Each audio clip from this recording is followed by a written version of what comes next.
Good evening, people. Thank you so much for joining me tonight on this broadcast of Racial Disruptors. So, tonight, I got three of my favorite folks who are going to talk to you about what it's like to be a father of sons when your child is a target. So, I will allow them to briefly introduce themselves and then we get it. So, Aaron, we're going to start with you.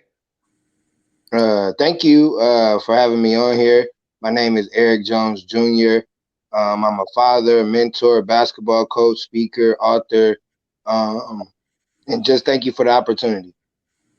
My pleasure. Roberto. I'm Roberto Stewart. I'm a dad, six boys, no girls, blended family. Thank you again for having me on again. I'm glad to be here. Of course. And Barry. I'm Barry. I'm a father of three. Um, I work in a hospital. I'm Lakeisha's ex-husband, by the way. We remain great, the best of friends. So Yeah. happy to have. Thank you for having me on your show. And let's get I'm to it. excited. I'm excited. I'm glad to have y'all on. Reason being, if nobody else gonna tell it like it is, I know that y'all three are gonna tell it like it is. And what I love about the three of y'all is that y'all are not the type where you're going to like make waves. If it's wrong on the black side, y'all gonna say it's wrong on the black side. So I love that about y'all. So before we get started, can everybody see the broadcast? Can y'all share it? Were y'all able to share? Can y'all see it? Mm-hmm. Okay. I want to make sure our folks can see us on here. So I'm going to start with my most famous question that I start with, and that is, does racism exist? And so Barry, I'll start with you. Absolutely, it exists. You see it in everywhere. I see it. Like I say, I work in the ER. I see it even in healthcare amongst doctors how they treat patients based on a black person might come in complaining of pain. You know, they say, well, they don't need that much. They don't need medication. Blah blah blah. A white lady, a white person come in and they try to hook them up with every drug known to mankind because their assumption is that they black, they just want medication. They just want drugs. You know? So I see it in everything. You have to be basically living up under a rock to believe that racism does not exist today. Exactly. It exists in every form that you can think of. Anything financially, in the dealing with God, dealing with just period. Right. It Right. exists in every form. Anything, any genre you can think of, it exists. That's true. That's true. Roberto, what's your take? Bottom line up front, yes, it exists. Period. No, I don't even need to explain that. If you don't think racism exists, you're on the wrong planet. Absolutely. Eric. That's three for three. So yes, it does. It does exist. There's no reason to really, like they said, there's no reason to go into it unless you blind, deaf, on your deathbed and a vegetable. Then that's the only way you might not know that there's racism in the world. Right, right, exactly. So, gentlemen, we're going to start with the latest shooting, which is Jacob. So, as a father yourself, Barry and I share two kids, three actually. One of them is a boy, and Lord have mercy, he has a temper. He really, yeah, we have to pray real hard sometimes for him, but we love him all the more. Let's think about this whole situation with Jacob and how they say that this happened. As fathers, what was your first reaction to seeing this whole thing unfold the way that it did? I'll start with you, Eric. So when you first see it, you don't know what's going on. You just see it, and then you start finding out. But what to me was like there was kids in the car, like his Right. kid was in the car. So it's like as a human, it's sometimes I think you got to take out color. like if you as a white man, the police is following you, you got your kids in the car, you gonna go get your kid, make sure your kid's straight. Like, or are you gonna protect your kids? And it's like they didn't care. They shot him 7 times. Like one of them bullets could have ricocheted and hit his kid, and then the kid could have been dead. So that whole scenario, it's like, why do we have to keep getting overkilled? It's not even that we getting killed like 7 times in the back. Even if the man was to grab a weapon, his back is turned. You couldn't bump him, grab him, pull him out the car. You just had to kill him. So to me, it's like we're kind of numb to it, but it's just the fact that his kids was in the car and one of his kids could have got injured.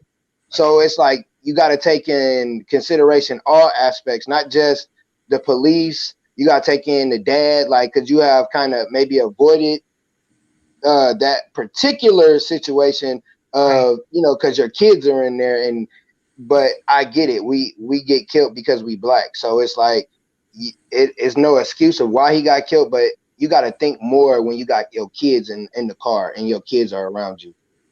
Right, right. And it's like the police didn't even take into account of, you know, the surroundings, the kids in the car, close proximity. And then we're talking people standing outside in the neighborhood. Like, I mean, it was like there was no regard at all. Oh, okay, let's go target him. And for what reason? You know, so I get totally what you're saying. There was no regard. Like, even if we take race out of it, we talking kids in the car, and it was what, 3 or 4 kids in the car? Yeah, and they were all like 10 and under. They were younger kids. And you just look like he didn't die, but those kids is like they traumatized for life. Mm-hmm. Like they need to go to counseling and all that because they seen their dad get shot in the back by police. And as a kid, a lot of kids want to. My son, he's 6. He talks about being a police officer every now and then. Kids want to be that. And then you see the people that's supposed to protect and serve shoot your daddy in the back. Yeah, They might grow up and want to kill. You know, it could be one of them stories. But exactly. you know, nobody gonna want to hear that because, you know, we black. That's what's supposed to happen to us. We supposed to get shot and whatever. They don't really care. Yeah, it's awful. So Barry, what was your like initial, you know, reaction? Like, how did you feel when you first saw that? You see the people that shoot your daddy in the back. Yeah, They might grow up and want to kill. You know, it could be one of them stories. But nobody gonna want to hear that because, you know, we black. That's what's supposed to happen to us. Can you hear me better? Yeah, I can hear you. It's like it was playing again.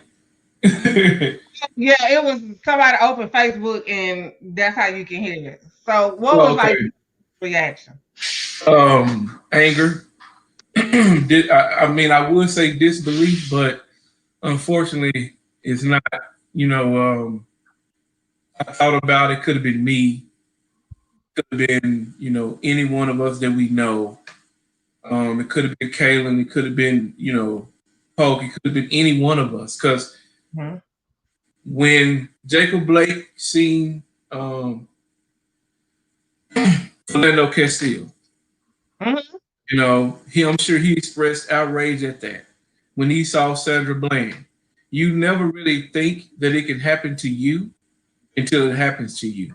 Right. You know what I'm saying? And so for me, it was anger, and it was also knowing that somewhere along the line, people was going to try to justify it.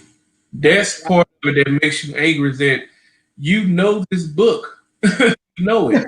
You know the movie. You know it. As soon as it happens, it's never going to be all on one accord. That was wrong. Yep. You're going to try to justify it. Sure enough, you're going to try to undermine this man's character. You know what I'm saying? All of a sudden, you know, he was wanted on charges. That means nothing because he was not a danger to you at the time. He could have been Charles Manson. But if he was a danger to you at that moment, then you like to pump 7 bullets into this man. And like you said, in front of his children. Yep. In front of his kids. But then again, if you don't view people as human, you don't care if it's their kids or not. You don't view any of them as human. Exactly. You view it all through some type of criminal-minded lens. You know what I'm saying? It doesn't matter whether it's your kids in the car or whatever it may be. How many times have we seen people get shot with their kids in the car? They don't. Huh. They don't care. You Yeah. know, but people have to be honest, and I hate when I hate to say it. I expect it from white folks. I do. I do not expect it, and it hurts when it's coming from our own people. Mm-hmm. Some of us try to justify that. That hurts even more. Yep. That's So, true. you know, Yeah, it's awful. You know, but I mean, Barry brought up a really good point. You know, now we talk about, oh, he was out on bond and he had this charge and that charge. I mean, what was your reaction when you saw this whole video? So for me, when I saw it, I was late to the party. I'm not gonna even lie. I didn't see it. I think it was like 3 days after the situation had even happened. Mm-hmm. What's going on in Minnesota? Right, And again, why are y'all going through the same old, same old again? right, I don't understand. Again, I'm just reiterate this point. right. If you've been watching TV the last 2 days, they still riding in Portland and in other places. If you're a police officer, I'm not telling you you're not supposed to go home to your family, but it's the same way I joined the Air Force. If I don't go home, guess what? That was part of the deal. You might not make it back home one of these days. That's absolutely. I signed the contract. I knew what I was getting into. I knew that, hey, I could be flying on the plane come down, boom. I'm supposed to say, well, you know what, that wasn't part of the deal. It's more important for me to get back home. So I'm not gonna do my job in a manner that brings a good life back just on me, because we're not just talking about individual police officers. We're talking about them as a whole. And I know people are like, well, you can't, all police officers aren't bad. You're correct. All police officers aren't bad. The last time I checked, all police officers are human. Yeah. So if I know that you're a human, you are bound to make a mistake. Now, for me, I can't watch 18 mistakes prior to and be like, oh yeah, I'm gonna do that. The same way they handle it, I'm gonna handle it. Because that's the way they got off. It doesn't matter, because now you're at a point right now where you have civil unrest, rioting, looting. I don't care if the person doing it white, black, brown. That's not the point. The point is people are fed up. Exactly. What are you supposed to do about it to help these people feel like they have, okay, not only do I have a say, but you're going to actually do something to help me not get killed. If this man, I don't care if you can't treat this person, he got a warrant, right? Everyone wants to go with the warrant and the knife. So the warrant isn't against him molesting a kid, first and foremost. He needs a charge. The knife was underneath a floorboard where he wouldn't even be able to get to it. He wasn't even on the driver's side. So, oh wow, those things that people keep trying to get, well, he might have been grabbing the knife. Well, you got a taser and you scared of a person with a knife. That's what you're going with. You have all this body where he can stab me in the neck. Well, that's called a hazard of your job. If you're not willing to do that, why are you doing this job? Yeah. Why? What's the purpose behind it? So I think when people try to bring up those things, the first thing that go through my mind is so the black man is wrong no matter what he's doing. Yeah. So I don't have any charges. I don't have nothing. So if I act a fool because the police pulled me over for no odd reason, the first thing y'all gonna try, well, back when he was like 19, he had a disturbing the peace charge. I'm 44. If you're going back to 19, talking about disturbing the peace, I need you to come see me. I need you to come see me and talk to me real quick, because that's dumb. That's dumb. I'm 19, I got a disturbing the peace charge. I'm 44. I done served 20 years in the military. Honorable. And you talk about disturbing the peace. Disturbing the peace has nothing to do. His charges prior to have nothing to do with how you handle him at the moment. If he was a violent criminal, I get, hey, you know what? We might have to do a little tussle or something. But this guy is a violent criminal. He has his kids in the car, and neither one of these things go through their mind. It's, oh, I'm going to do what I need to do. And he wasn't the person the police was supposed to be there getting. He trying to break a fight up. Yep. So I'm confused now. So now you can't break fights up. You can't walk around with skeletons. You can't have toy guns. You can't be shopping in Walmart. You can't have a concealed carry and be legal. You can't do a lot of stuff as a black You person. can't even be sleeping in your bed in your house. Exactly. How about that? Yeah, you can't even sleep in your house and not expect a no knock warrant to come knock your door down. So my question is this: if that isn't oppression, then what is? So for me, how I make sense of all this, just to answer the question, I make sense of it this way. You have to be, unfortunately, you can't lose your head when you have an encounter with a police officer. You can't.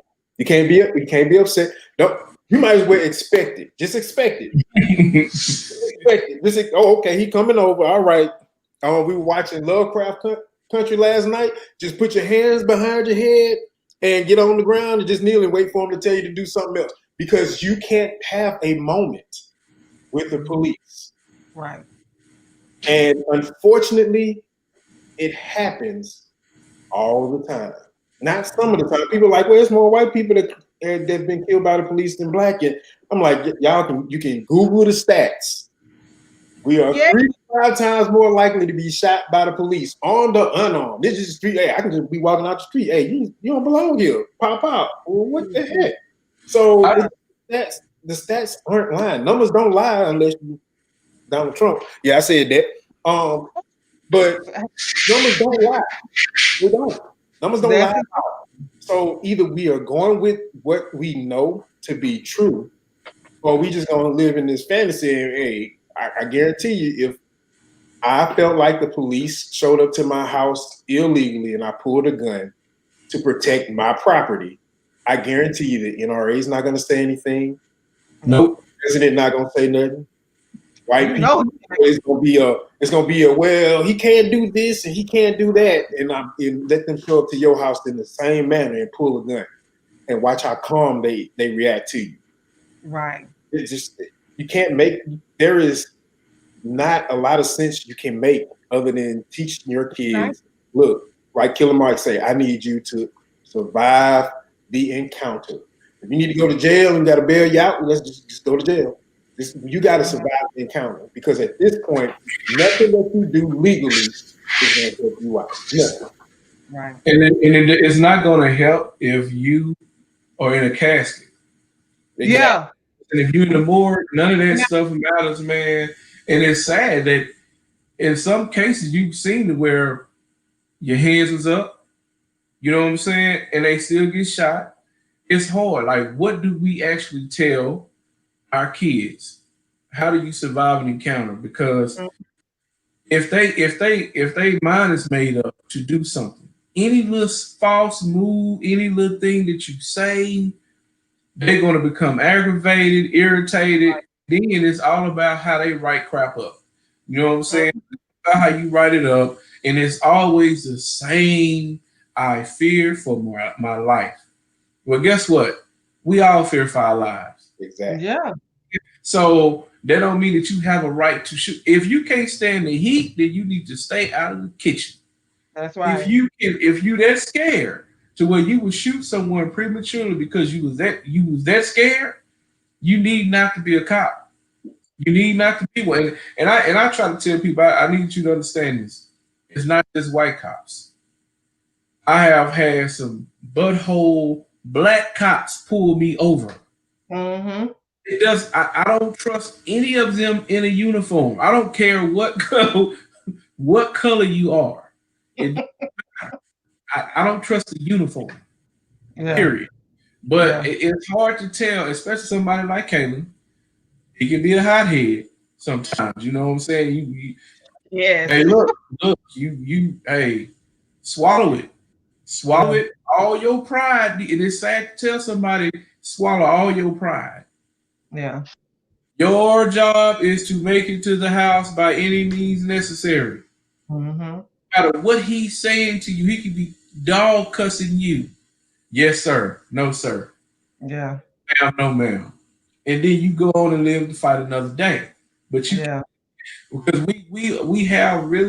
we have targets on our back, man, and people will justify killing us, no matter how ridiculous it is. They would do any type of justification. What it doesn't matter, and that's the part that burns me up, man. People don't. You like we were saying earlier, the white guy who was in the truck was telling the cop, I should kill you. You know, Yeah. you can't even Yeah, walk I've down the seen street that with video. him. And then you look at this and you see a video of a ATM machine, and for some reason they thought he had one too many cards. And all of a sudden the police is called and they asking this man, "Can I see your ID?" Because I have too many ATM cards. Are you serious? So they call the police on us for anything, we don't have the luxury of telling the cop that we will kill you. We don't have that. That's not going to happen. and not live to say that you told them. You know what I'm saying? It's a wrap. It is a wrap. It's gone. It's over. Hey, yeah. But what do we tell our kids, man? What do you say? How do you survive an encounter when they see that even in the cases of when you've done everything right, and you still get shot? Yeah. Yeah. And Eric, you have a 6-year-old. You know, our son is 21. Roberto, I know your boys are very ages. You know, 6 to 21, that's a big jump. How can you make sense of that when our 21-year-old, if something happened to him, he's not calling the police. He's going to call one of us. Mm-hmm. Even if we can't do nothing to help him, he's not going to call the cops, just bottom line. So how can you make sense of that to a kid? So with my son is 6, but my son is albino. So my son very light skinned. So he's still young. And at times he'd be like, "Oh, I'm white," because of his skin tone. So we have to sit there and explain that over and over and over to him. So I think when George Floyd, he was around me, I was watching the video and I'm talking to him and I'm showing it. And he was like, "Well, I won't get shot by the police, Daddy, because I look like them." So how do you like that's a hard conversation to explain to your child that, "No, man, you just light skinned and you still black and you still will get shot just like the rest of us." But he's 6, he don't understand that. So it's hard to even explain that. And to think, like, I was on Facebook and I was on something and this white lady was like, "Oh, you black people, we deal with the same stuff." You ain't never had to have that conversation with your child. Never had to have that conversation with your child to tell him that his skin tone, not just because he's light skinned, don't he gets excluded. And that's hard to do. And being in this world and he want to be a cop, it's like, do I want him to be a cop? Because of just like what Barry said, it's I don't care, you black, white, green, orange, you got that suit on. I know a good maybe 5 people because I know them personally. But other than that, like, it don't matter. You see black cops killing us. You see whatever. And it's like, do you want your child to be a police officer? We say, yeah, we want our kids to be police officers so that they can change stuff. But there's black police officers that'll kill you just like a white police officer. And so it's like, where do you go with that? And I'm having trouble like with that because he's 6. He don't really he don't comprehend it right now. He don't understand. But I just gotta keep explaining it to him, giving him history, showing him stuff. And it's sad that I have to do that. He's 6. And then he has an older sister, which is like my daughter. And I'll give you a scenario when I can't, how you say the guy's name? You just said it. He was in the car with his wife and his daughter. And yes. So it was me. I was taking her to school, and she had a mixed friend in the car. And I was having this conversation with them about police. And I guess she told her mom, and her mom was like, "Oh, you shouldn't be talking to them about that. They're too young." 2 days later, that situation happened where he got killed with his kid in the car. I'm like, her dad's black. She could have seen her dad get killed just because he's like that. And it's so naive of people to say, "Oh, your kid's too young." It don't, a bullet don't got a name on it. Because if they would have shot Jacob Blake and it ricocheted off some, one of his sons could be dead. So it's so hard, like, to explain that to my 6-year-old in the world that we live in, because he's 6. He happy go lucky. He don't got a care in the world. But if we got in a situation with a cop, they ain't gonna say, "Oh, he got a little white boy in the car with him. Let's not do nothing." No, you both black. I'm gonna shoot him and whatever. So it's crazy that we have to sit here and have this kind of conversation. It's crazy that I gotta sit and pray and think of how I can explain this to my 6-year-old son of what's going on in the world, so he can kind of somewhat understand it. But it's very hard and it's frustrating, and it's like other races don't have this conversation with their children. Like y'all said, y'all got a 21-year-old. Like he calling y'all like, hey, I don't know what's going on. Y'all need to get here now. And it's sad that when we're in a situation with police, we gotta call somebody just to come make sure we don't get killed, or that doesn't happen. That man cussed them police officers out, told him he'll kill him, shoot him, whatever. Let us would have thought that, and they would have known that we thought that we'd have been shot. Like, it's crazy, and it's crazy that it's just frustrating. It's very frustrating, and I can't wait to hear what the other fellas, because their sons are older. I'm sure they had to have that talk with them, so I can kind of know what kind of talk to have with my 6-year-old son as he gets older. Well, let me preface you on Mr. Barry Mosley, okay? He has a very, very candid, raw way that he talks to the children. I love him for that, y'all, because I'm gonna tell you why. And Roberto, your wife just made a point. When Barry and I divorced, we always said that we would remain friends. He has never, not one time, not been a part of these kids' life, ever. Me, him, his wife Nicole, we all family. We got 3 kids. That's just what it is. We are all family. He has never not been there. I cannot tell you I know how to raise Kaylin to be a man if Barry wasn't there. Barry was there. He was there throughout the whole time. But Barry has a I love it because he's real and he raw. He's like, look, this is what it is. This is how the conversation goes. So I definitely let them both, Eric, share with you, because I think a whole nother topic we probably need to start some trainings on. How do you talk to your kids about this? Because for me, I get all emotional. I just like, don't leave the house, just stay there. He talking about, nah, kid, that boy going somewhere. He gotta go somewhere. I just want to keep him out.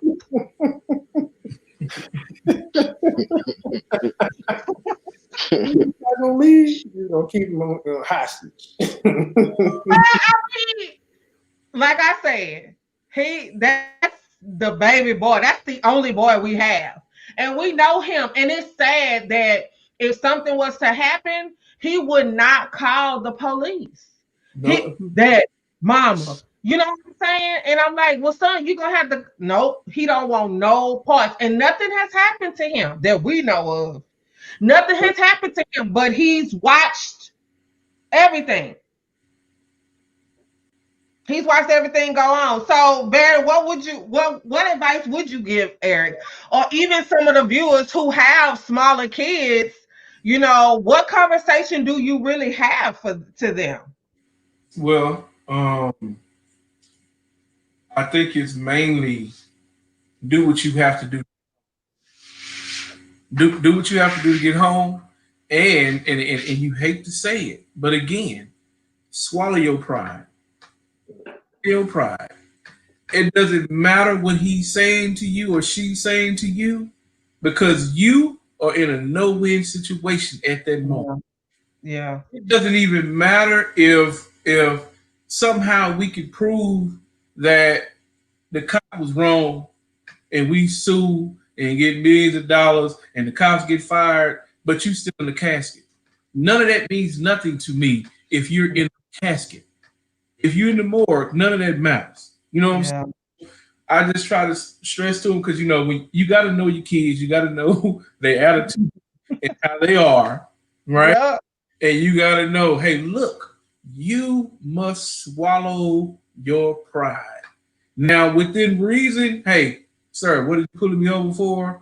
But Right. besides that, if he asks you for your ID, give him your ID. If he asks you for your insurance registration, give it to him.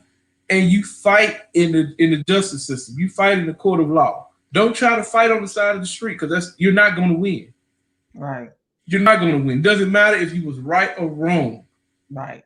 We need you to come to the house so then we can fight. We told him since he was in elementary school, if you're right, we will fight until the end for you. Yep. Right, it doesn't matter what we have to, what mountains we got to climb, we will fight for you. But you got to make it home, though. You got to make it home, and it's sad that we the only race of people basically that have to have that conversation. Tell a person, okay. Yep. But I also, try to teach your kids their rights. Mm-hmm. Teach them what their constitutional rights are under the law, because I guarantee you, white people know it. They know the law. Mm-hmm. I've seen even videos with black folk be like, you can't do this, you can't do that. Why you ask me this, blah, blah, blah. And they have no choice but to back up because they say, oh, you know what? He know what he's talking about. Mm-hmm. At the same time, if you're dealing with a belligerent cop, if you're dealing with somebody who's intent, hey, man, yes, sir. What you know what I'm saying? Even when you're not doing anything wrong. Even when you know it, your key is to get home. Yeah. So have have a talk with your kid. Look, if you out, let's say you driving or whatever, if they pull you over, hey, I would even tell them, look, sir, you can reach in my glove compartment. Yeah. You can get all you can get that if or look, here's my hands. You asked for ID, they didn't work for Philando Castile. I will say that. They didn't work for him. Mm-hmm. He told him he was carrying and he reached for his he got shot anyway. But I mean, it's only so much you can do. Make sure you make it home. Make sure you get home. Swallow your pride. Fight it in the court of law. Don't try to fight on the side of the street. Right. Right. Because you're not going to win. It doesn't matter if you was right and you sitting in the morgue. It doesn't matter. That stuff matters. That's true. Roberto, what I love about you is that I know you come with the law. You know it. You even help, some of these people on Facebook who think they know more than you. So what would your advice be? Because I think Barry made a really good point, is that sometimes we caught up because we don't even know the law. We don't even know what our rights are.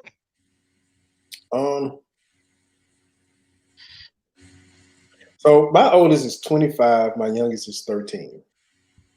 I remember distinctly talking to man, this is probably like 2 years ago, maybe, about the situation between him and his mom. And I'm like, okay, for me, one of us have to be calm, because I'm not saying moms aren't calm. I'm just saying you have to give them, in order for them to receive the information, you have to be able to communicate it to them in a manner in which they like, okay, I get your point, at least to some extent. So I'm just saying, and I'm telling him, I understand where you're coming from, but you also have to understand a couple of things. You can't control this scenario, you don't control this, you don't control this, and you don't control that. If I get a phone call, that means I got to go to Seattle because someone's acting a donkey because your mom wants A, you doing B, and C, D, E, F, or G didn't happen, it's going to be bad for somebody. I'm not going to be calm. I had to buy a plane ticket, you probably got to rent a car, you got to do a whole lot of stuff, so I'm not going to be calm. I'm not going to be calm. We have, what is it? I think for Logan, who's the next oldest, he's my wife's. He's probably my wife's previous marriage, he's blended. He's biracial. He's biracial up until 2 points. One he just went through, and one he went through like 2 years ago when he was delivering something, and this guy hounded him. Why you here? I'm here delivering what I'm supposed to be delivered. I'm doing my job. You call. And he's always struggled with that. And I told him, I've never been biracial. I've been black. I can't tell you that you're not a product of your mom and dad, because you are. I can see that. I can understand that. Everybody else don't have to accept that though. And you can't lean on, well, I'm not black. You can't just lean on it. You're right. You're right about it. But at the same time, it's the realism. They see black. They don't care what you call yourself. Right. They see black. So because they see black, you don't have to. So, you know, I get that. We have 2 18-year-olds, when we dropped off Saturday, and when we dropping off this Friday to college. Going to PWIs, predominantly white institution. And it's like, ooh, please don't call me. Please don't call me. Because I distinctly remember Noah calling one night and Takeda just crying because he was like, Mom, I'm taking Uber. I don't feel safe driving. I don't feel safe driving from work to home. Wow. I don't feel safe driving from work to home. I remember when Trayvon Martin happened. Oh, let's see. Trey was like, what, 10, 11 years old? Trey was pissed. I don't understand why a little black boy can't just do X, Y, and Z, and this grown man. This ain't 6'1" Trey. This is like 5 foot nothing Trey saying this. And they see it, they understand it. With my youngest one, Jeremiah's kind of like, you know what, Dad? I'm gonna just be cool because I see how no matter what you do, you're still wrong. And for him to articulate that, kind of like, oh, you ain't actually wrong, but I get where you're going. Right. And out of the 6 boys, four of them are 6. They are at least my height or taller. So that's a target. They are targets. You know, and unfortunately, how to wrestle with how you tell them to approach the situation and how to get back home, it's hard. It is, because there could seriously there could be no right answer at the time. And unfortunately, that's the times that we are in right now. Or actually, that's the times we've been in since 18, 16, 19, since, well. So at this point, there is nothing that I can do to mentally reinforce them that it's going to be okay and be telling the truth 100%. That's the hardest. There's so many things that could happen that could put you in danger. So the one thing I have, and I know me and Logan talked recently, because he's grown, he stays in Seattle too. Just about his current situation. He's like, you know, I don't know how to. I'm anxious. I'm this, and I'm like, Logan, I'm gonna be honest with you. You're going to be this way for the rest of your life. Your first encounter, the first time you have an encounter with a police officer and it's bad, you're not going to have a great connotation of them. It's not. That's over with. With the police leads up to the rest of them. And yes, you can pull out your CAT card or your green card, and they can see that it say veteran on your driver's license. They do not care. They don't have to. They don't have to answer to that. The two dudes that or it was two. Yeah, the two cops that killed Jacob Blake, they on administrative leave, which means they still getting paid. Vacation. Yeah, they stay at this point. Yeah. Staycation because of COVID. They might be on vacation because of COVID too, but you know that's another story. But still, they are able to do things that when they do that. When you look at it, it's like this don't make sense. And I tell people all the time, I'm not telling you that the military and that the police are parallel situations, because there are certain things that we can't do. But I'm looking at it and I'm like, hey, I wish you would go get a DUI in the military. That's at least, and you're gonna at least lose some rank. That's a DUI. Kill somebody in the military and then try to get away with it and watch what happens. It's not happening. They don't put you on administrative leave to do an investigation. You're not innocent until proven guilty. You're not any of those things. Policemen are innocent until proven guilty, but yet you are here to not even uphold the law, but ensure that the law is being practiced in a responsible and legal way. So how are you innocent when I got you on TV shooting people? You should at least be like, hey, look, I'm gonna set you on leave, but it's like you're gonna get paid. I'm not gonna fire you yet. You should get paid for this. Yeah. Because at the end of the day, what are you telling? What message are you sending these kids as a 6-year-old? And your son saying he wants to be a police officer. I remember Jeremiah saying, I don't know if I want to be a police officer or fire. I'm like, man, you're going through the same gambit. I didn't deter him from being a police officer, because I do believe we should be cultivating our kids to run the gambit of everything we need. We don't just need basketball, football players. We need police officers. We need a whole lot of stuff. Mm-hmm. The flip side of that coin is, man, where can he go to be a good police officer? I don't know, because that place don't exist. Maybe he can go to Zamunda.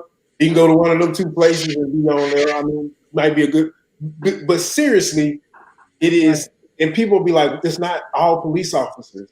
I wish that in high school they teach some of those things that you have to get in college, which is, so I have a bad police officer. He's your partner. You want to go home as a police officer. You want to go home. This is your partner. You know he's doing shady stuff. This is your partner.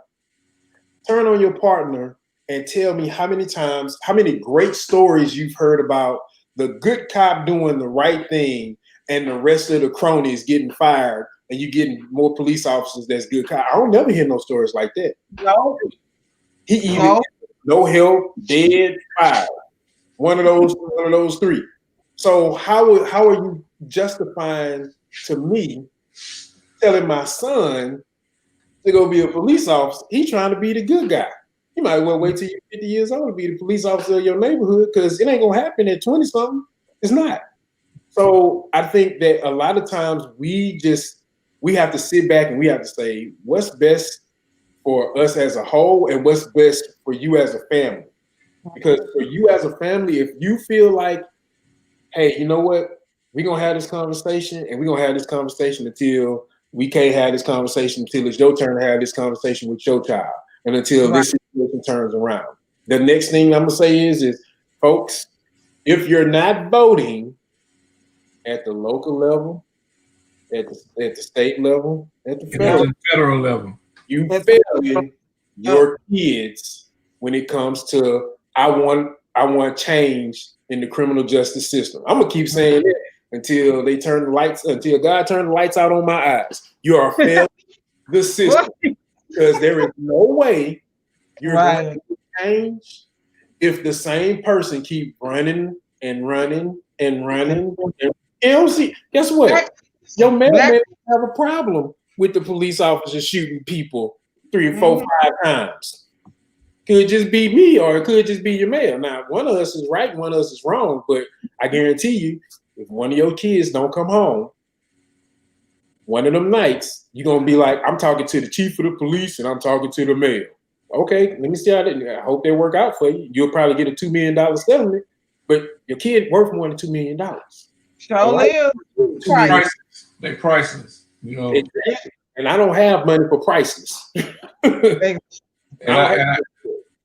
I tell people that if you don't vote, you have no right to complain. Mm-hmm.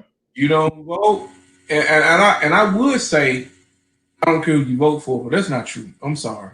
To me, at the current state of affairs, there is no room for. I mean, and I hate to say it, a difference of opinion amongst black folk. We have to get this thing right. Like you got some people, you know, completely willing to overlook whatever Trump says and does, right? Completely willing to overlook it. Mm-hmm. Meanwhile, I had a guy who I know who told me he's such a religious person, and I don't even know how to explain it, but it's like you tell me you gonna vote against Biden and Kamala because you say that they are for transgender people in prison and sexual reassignment surgery, and on the taxpayers' dime, right? Yeah. He is such a religious person that he is willing to overlook everything, everything that Trump has said and done. The attempting to roll back civil rights. Yep. All the criminal-minded activity with the Russians, you know, tissue of racism, homophobia, misogynistic. You know, he wants to overlook all of that as if that one thing excuses everything else. And I said, bro, you. I want to tell you, you one of the worst kind of black people, man. You one of the worst kind. And I hate. Look, we need to all be on the same accord. Yeah. Be on the same, and I know that's not possible. It's not possible, but we need to. Hey, we need to all to the point to where there's no way he getting back in office. And like you said, Roberto, it ain't just Trump because the president has a limited amount of power. What affects you daily is your local government, is your state level and your local, wherever you live. But people seem to think it's all Trump. Trump is just a manifestation of, you know, what's been going on here since the first African set foot on this continent. He's just a manifestation of it, period. But this has been going on. We need to, at the local level, your district attorneys, you know, because they're the ones who really responsible for getting the police out the street. But if they with the police, what can you do? Mm-hmm. If your local judges, refuse to indict, you know what I'm saying? All of that stuff matters, man. You have to arm your son with as much information as possible because it's too much. I mean, at the end of the day, I know you're like 6 years old. What can I arm him with? As much as he understands. Yeah. And even for the boys, I don't even beat it into them. We just have these little casual conversations. Same way they had a casual conversation about, oh, you know, this girl, blah, blah, blah, blah, blah. And we kind of casually had that conversation. You have to casually have that conversation. You're going to have to arm him with as much knowledge as possible so that when he hear all the crazy stuff, you know, oh, that ain't true. Go and be able to articulate it, understand it, and be like, well, you know what? Hey, if you want to go over, I'm gonna let you do that. I'm doing this because these are the things that I was taught, and this is how I think things should be going. Because our kids get an education. It's more like an indoctrination. It's an education. And when you actually start talking about those other things that affect him because of his skin color, then they start getting. That's when the education begins. Because okay, well, you know, I need to move a little bit different. I need to do this a little bit different. I need to say this a little bit different. Moms, single parent moms, You are not fathers, and I'm not telling you that you're not doing a great job. I was raised by a single parent, but whatever dude, church, work, neighbor, whatever dude you can get that you know that he's not perfect. No man is perfect. Right. To be a role model for your kid, for your son or daughter, they need to see that. They need, because it's hard when you just search. If you've never seen something, how do you address it? How do you know what it is? And I feel like when we don't communicate, because again, you and Barry have the same relationship me, Takeda, and my ex-wife have. Mm-hmm. So it works, and we have to understand we're not. No offense to any white person watching, we're not white. We operate under it take a village to raise a child, because your parents operated under it take a village to raise a child, because our grandparents operated under it take a village to raise a child, based on the situation that you were brought into due to slavery, whatever. But we have to get those things and start saying, what's the best way to make sure my son or my daughter or any of our kids do X, Y, and Z? If your kid, I don't care if your kid want to be a lesbian basketball player, a gay football, that stuff don't matter. Mm-hmm. These are your children. This is our future. So if we don't teach them how to move in these spaces right now at 6 years old, trust me, somebody gonna teach them how to move into a space 6 feet under. It'll be too late then. Yeah. I totally understand what y'all saying. One thing that the most thing is have your own knowledge. And when you guys were talking about voting, I didn't know nothing about voting. I didn't care about it, none of that, until I actually seen a video about, oh, you got to vote locally and you got to do that. So that's where us as Black people have to educate ourselves, but educate others on that, because we only think to vote when it's the president. And that's where we make that mistake, because when Obama, oh yeah, let's vote for him, he Black. And then when he get in the office, oh, he ain't done nothing for us. Well, he really can't do a whole lot. He could, he could do like you said, a certain degree, but he can't go in there, well, I'm Black, I'm gonna change everything for all the Black people. No, it doesn't happen like that.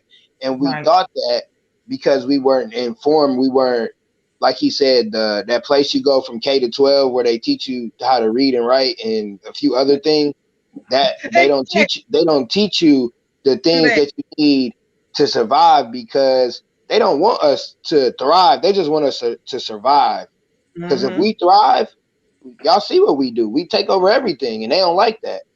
They just want us to shut up and dribble. They just want us to do our job. They just, so we have to educate ourselves on the knowledge, like the brothers were saying, like you got to know when to vote. You got to know how to speak to a police officer. You ain't got to go to law school, but you should be able to know your rights, to where if you get pulled over, hey, no, you ain't supposed to do that. But you still have to know how to talk to them, because I know for me, I got a smart mouth. And if I feel like you disrespecting me, like I'm turning up, like it's not no conversation, no calm conversation. But you also understand when you've been in a situation where police have guns to you, or you fit the description, you like, okay, I want to make it home. And that's like what you have to tell your kids. But as parents, we have to educate ourselves to be able to tell our kids, because like you said, like I'm in the same situation. I just got a divorce. I'm in my son's life. Like I'm in his sister's life. Like you have to, as a male, I don't care if you ain't got no kids, be in somebody's kid's life so that they can see what a positive male role model and get the education that a woman can't necessarily teach a child. So education, self-education is what I got out of that, and getting your own knowledge to tell your kids how to operate and how to be in these situations, because you ain't gonna learn nothing at school. Like just being, you learn how to read, write, and some false history that, some other people took over, whatever. But it's like you got to go in there and read books. You got to educate yourself. You got to ask questions. And when people ask you questions, you can't act like, oh, that's a stupid question. No, it's not stupid, because I don't know the answer. So I'm asking you so you can help me out. That's part of, the issue too. being scared to ask for help. Right, right. I think it's just kind of been like ingrained in us. Our community is a community of people who do not want to seek help for mental. We don't want to go check on our bodies. We don't want to go do any of that. I mean, I think the tide is turning now with everything that's going on. But I think I agree with you 1,000%. We need to start being educated because then you don't have stupid stuff being said. So let's pivot to the article that I shared with y'all with one of our brothers Oh Lord. who said, y'all, I already knew when I shared it with y'all had me crying laughing in that group, number one. So this guy, he's a Trump supporter. He's a black guy. He has what, 4 or 5 kids, 4 or 5 sons. And he said, LeBron, you don't speak for me and my boys because LeBron has been speaking out. Now, I take issue with that, y'all, and I want y'all to, tell me how y'all felt about that. I take issue with that because first we say, oh, when they all this money, they don't want to speak out, they don't want to say nothing. But LeBron no different than nobody else. He just got money. He's still a black man at the end of the day. And his black money, him shooting the ball, him being what he is now, Laker. What is? Yeah, don't disrespect my team now. Don't disrespect my team. Hey, Celtic Nation over here, buddy. Skip the my God. He done moved around a lot. I'm just saying, but that doesn't dismiss the fact that he's still a black man who still could be a danger. I just finished reading Gabrielle Union's book where she talked about Ricky Williams being accosted by the cops and how they, did him. So from that article, I'm gonna start with you, Eric, because you really had me laughing. What was your like? I understand we don't expect big stars to understand because they not on our level financially, but was dude tripping or what? Yeah, he was tripping. He was so naive to the situation because saying that just because you have a black father, didn't we just say Jacob Blake, it was a black father and his sons was there and he got killed? So did that stop the police? No, it doesn't. And LeBron come from where a lot of us come from, don't have a father, come from the hood. He just thrived. He took what the gift God gave him, he thrived.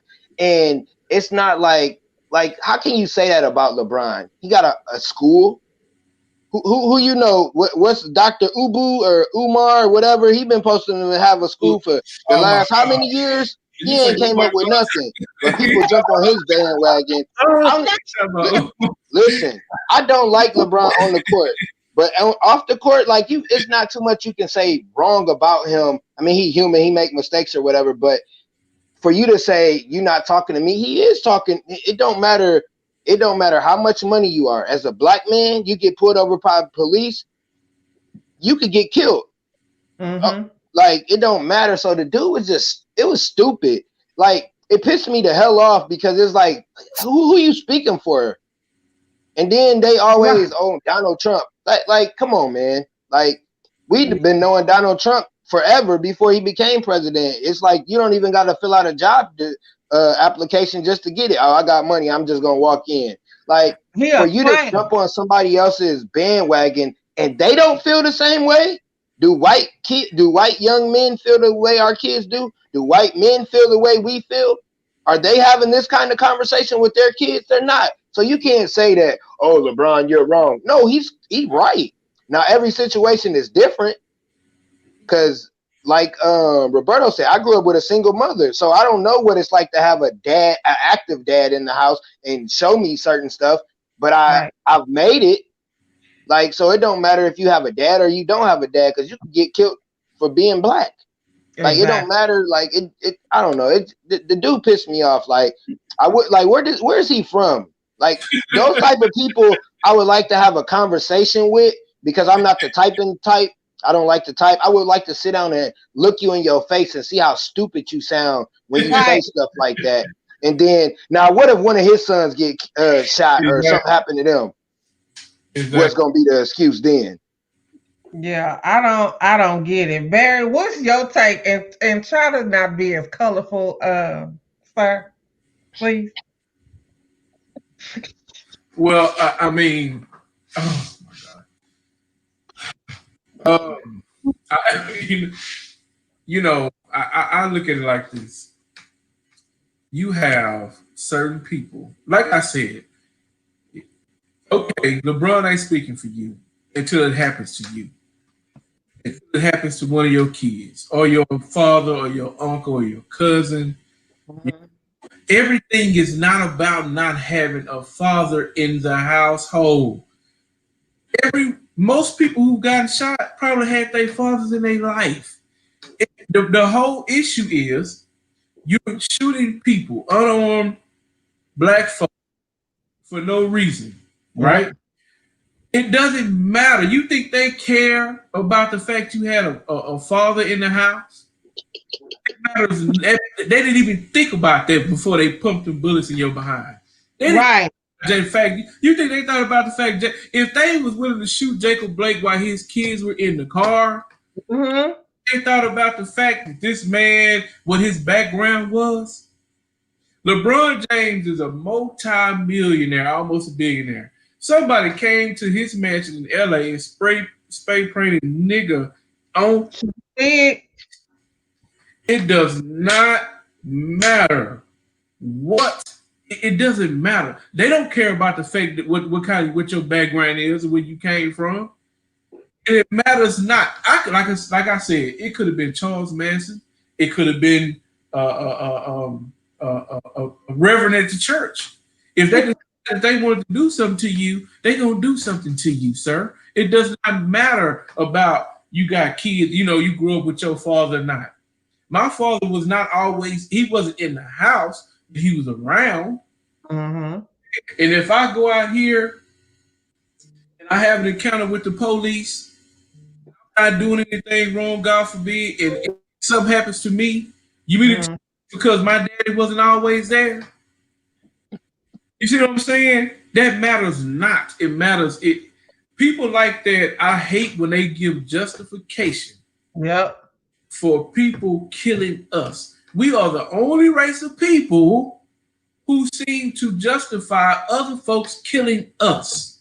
We need to stop letting these people off the hook for racism and crap. Stop letting people off the hook, because every time you say something like that, it's like you giving them a justification to kill us and get away with it. Well, if you had a father in the house, it doesn't matter. I could have just came from a robbery. I could have just came from robbing somebody. But if I'm no cause, no harm, if I'm not a danger to you, you should shoot me in my back. You see, as many times I've seen videos, I just seen one. This white kid had a shootout with the police. You know what they did? They set the boy down by the car and gave him bottled water. Gave him bottled water. That'll make you thirsty. Dylan Roof sat in a church and prayed with black folk in the church and killed 9 of them. And they took this bar to Burger King. Have it your way. We can't even walk down the street with a bag of Skittles and a Sprite.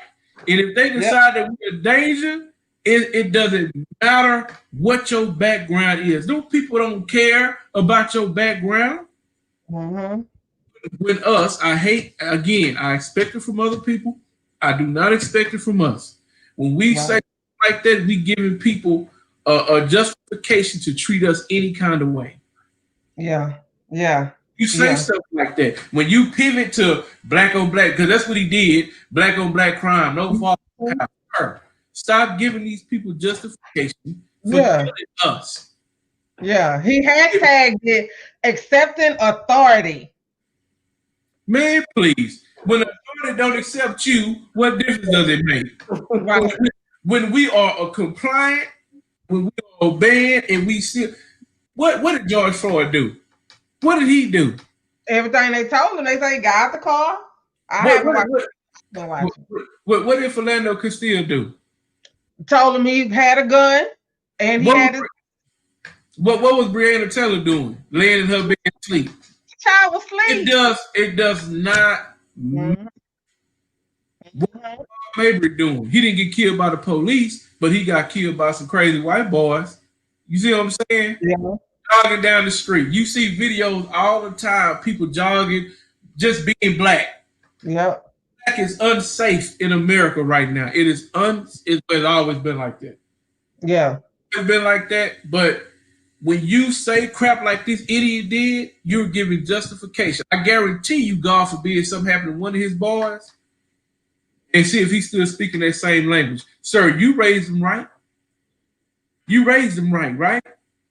So Yeah. why is he laying in the casket right now? Since that's that off of, why is he laying in the casket? Why is he laying in a hospital right now? Which is crazy for him to even say that. It doesn't make sense. It doesn't. Stop giving these people justification in a pass for treating us any kind of way. Stop trying to make it our fault why people will let one group of people get away with all kinds of crap and will shoot you for the smallest thing. Stop giving a pass on it, man. That's what you do. Right. Roberto, what was your take? You didn't really comment, but I already know you was like stupid. what the hell? One, black on black crime is a myth. You can look it up. White people kill white people at about it's a little bit lower rate than black people kill black people. You kill people where you live at. If something happened to me at this house, and me and Takeda don't know about it, all my neighbors except for one, they are all white. So it's not reasonable to believe that a black person came over to my house and shot me from in my neighborhood. Right. Few and far between black people here. So if you kill where you live at, that's the first thing. Black on black crime, it don't matter. And I'm not saying that it doesn't matter. I'm not dismissing it. LeBron James, I sat here, I was reading my little pocket constitution. I was trying to find out, and it's just me personally, I was just trying to find out where it say, if you do a certain thing or you make so much money, you can't have an opinion in the United States of America. I couldn't find it in the Constitution. I'm gonna look some other places just because I'm just curious. But what kill me is when people say shut up and dribble. People on TV now, they kill me when they say it because you have an opinion. All I want you to do is tell me what happened. You don't have to opinionize what happened. This person shot this person at this time of day. Okay, cool, and it's under investigation. You don't need to tell me, but if they fix the laws to where people can carry, I don't need to hear all that. Shut up and tell me the news. Just shut up and tell me the news. That's all I want you to do. I don't want you to opinionize it. Shut up and tell me the news. So when people say that, it's amazing, just to me, how you don't understand what the word American citizen means. It means I don't care if you shoveling crap or if you shooting basketballs. That opinion is way pretty much the same. Now the only difference is I see LeBron James a lot more than I see the garbage man, and I don't know the garbage man. Neither do y'all. So if the garbage man come over here and say, "Man, that's jacked up what they did to X, Y, and Z," I'm be like, "Oh yeah, that is kind of wrong. That's wrong. Wow." Now it ain't gonna be on Channel 5 News. It ain't gonna be on Facebook and Instagram. He might post it and it might get shared a couple of times. Nobody really gonna care, but you care because LeBron James has a platform. Now, the funny part about this is this has been going on forever. So, what was you supposed to tell Frederick Douglass when he was talking about slavery? Just out of curiosity, I'm just my minds want to know what. Hey, shut up and pick cotton. That's what you're supposed to tell. All you do is pick cotton. That's all you do. I don't need to hear about this other stuff. What you supposed to tell Martin Luther King? What you supposed to tell Malcolm X? Hey, if you're a pastor, ain't you supposed to be preaching about the Lord? You don't worry about these civil rights. If you believe in Allah, you need to be believing in Allah. Don't worry about what the law say. Oh, wait a minute. These people are citizens. Muhammad Ali did the exact same thing. I guarantee you, it's probably 1,000 black boys that wish they could say, Ain't nobody in Vietnam did nothing to me. If I'm going to die fighting for something, I'm going to die right here fighting you. I'm 100% sure a lot of those guys wanted to say that. Right. But his platform allowed him that space where, hey, Roberto Stewart said, like, all right, that's a good speech that nobody heard. You can either go to jail or you can go to Vietnam. And nobody would have ever known about it. Whereas this situation, I'm going to go to jail. You going to strip me of this title? Wait a minute, this is like the best heavyweight boxer of all time. How y'all going to send this man to jail? So what he's supposed to do? Hey, shut up and punch people in the face. That's what he's supposed to do? That's what y'all want to tell him? So no, you are not precluded from being a citizen based on how much you make or what you do. Period. Right. I'm gonna look in this pocket constitution again. I'm gonna pull a big book out here too, and I'm gonna look for it and say, hey, if you making over a certain amount of money, do you get to say about how this whole law thing works? I mean, in California and in Minnesota, they one state voted in a wrestler, the other one voted in the Terminator. Hey, I'm just confused now. Who gets to say what and why? He's not speaking for all of us. Okay, I'll see that.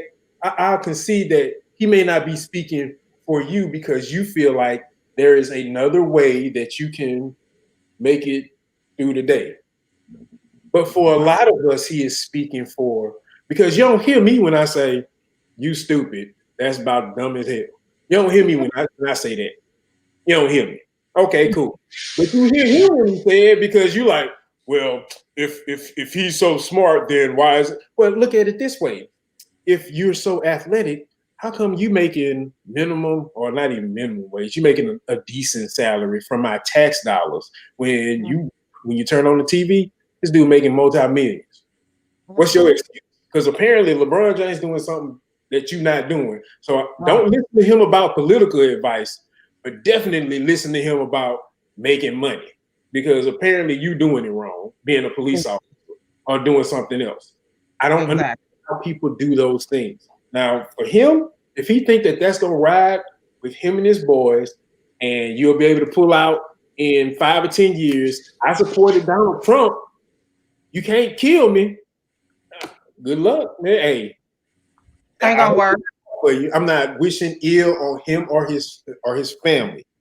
I just hope that the excuse that he's using right now holds up later on should it happen. Because perfect example of Donald Trump is a great person, Mr. Herman Cain. Man,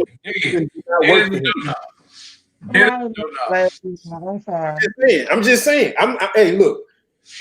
My wife, she know my favorite meme now. It's Michelle Obama with that face that your mom make. It is what it is. Yep.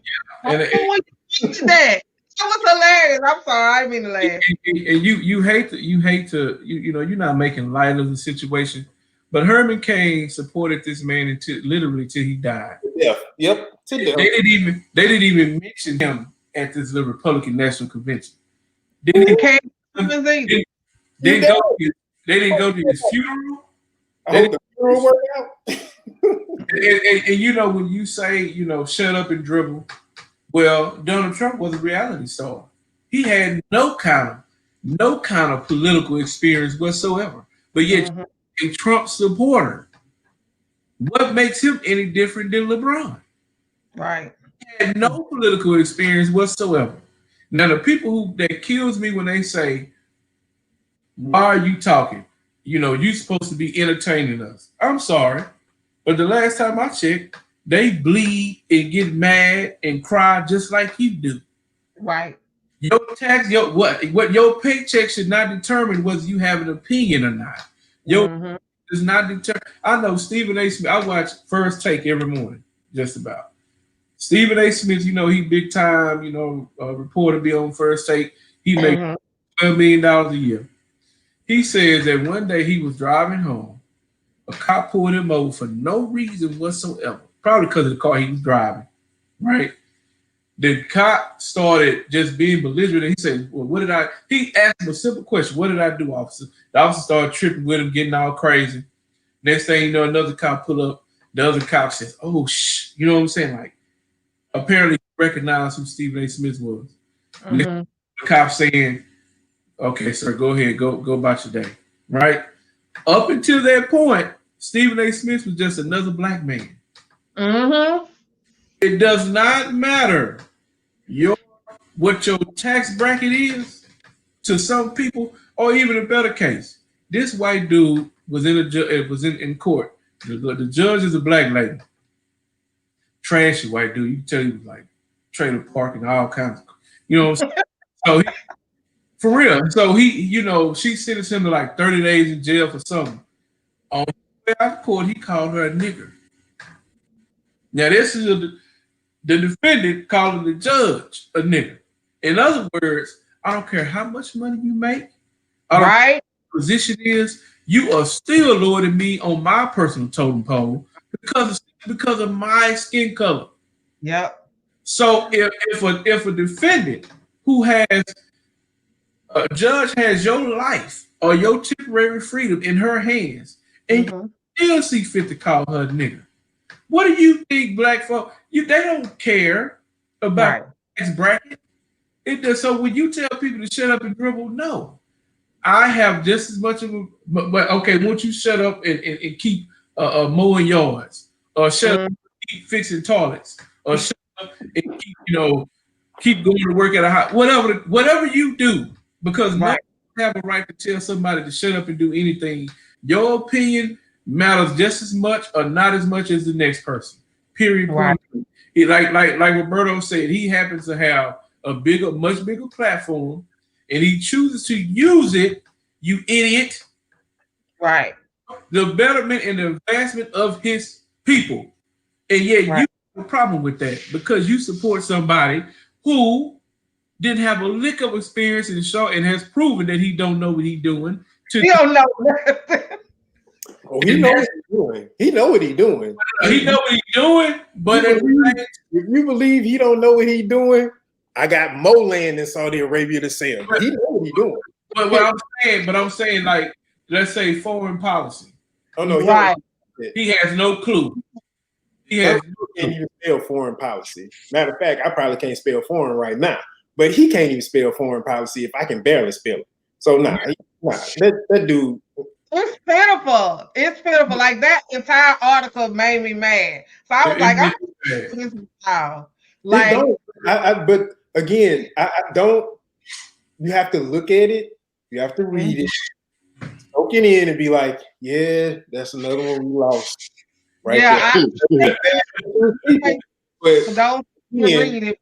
Yeah, you gotta compartmentalize certain things. Certain things you gotta be like, okay, yeah, I read it. Okay, I'm just moving. I just went to the post, I laughed at it, and was like, okay, keep it moving. Because I know the encounters my boys had with the police and how I've had to say, okay, I understand why you're upset. I need you to calm down.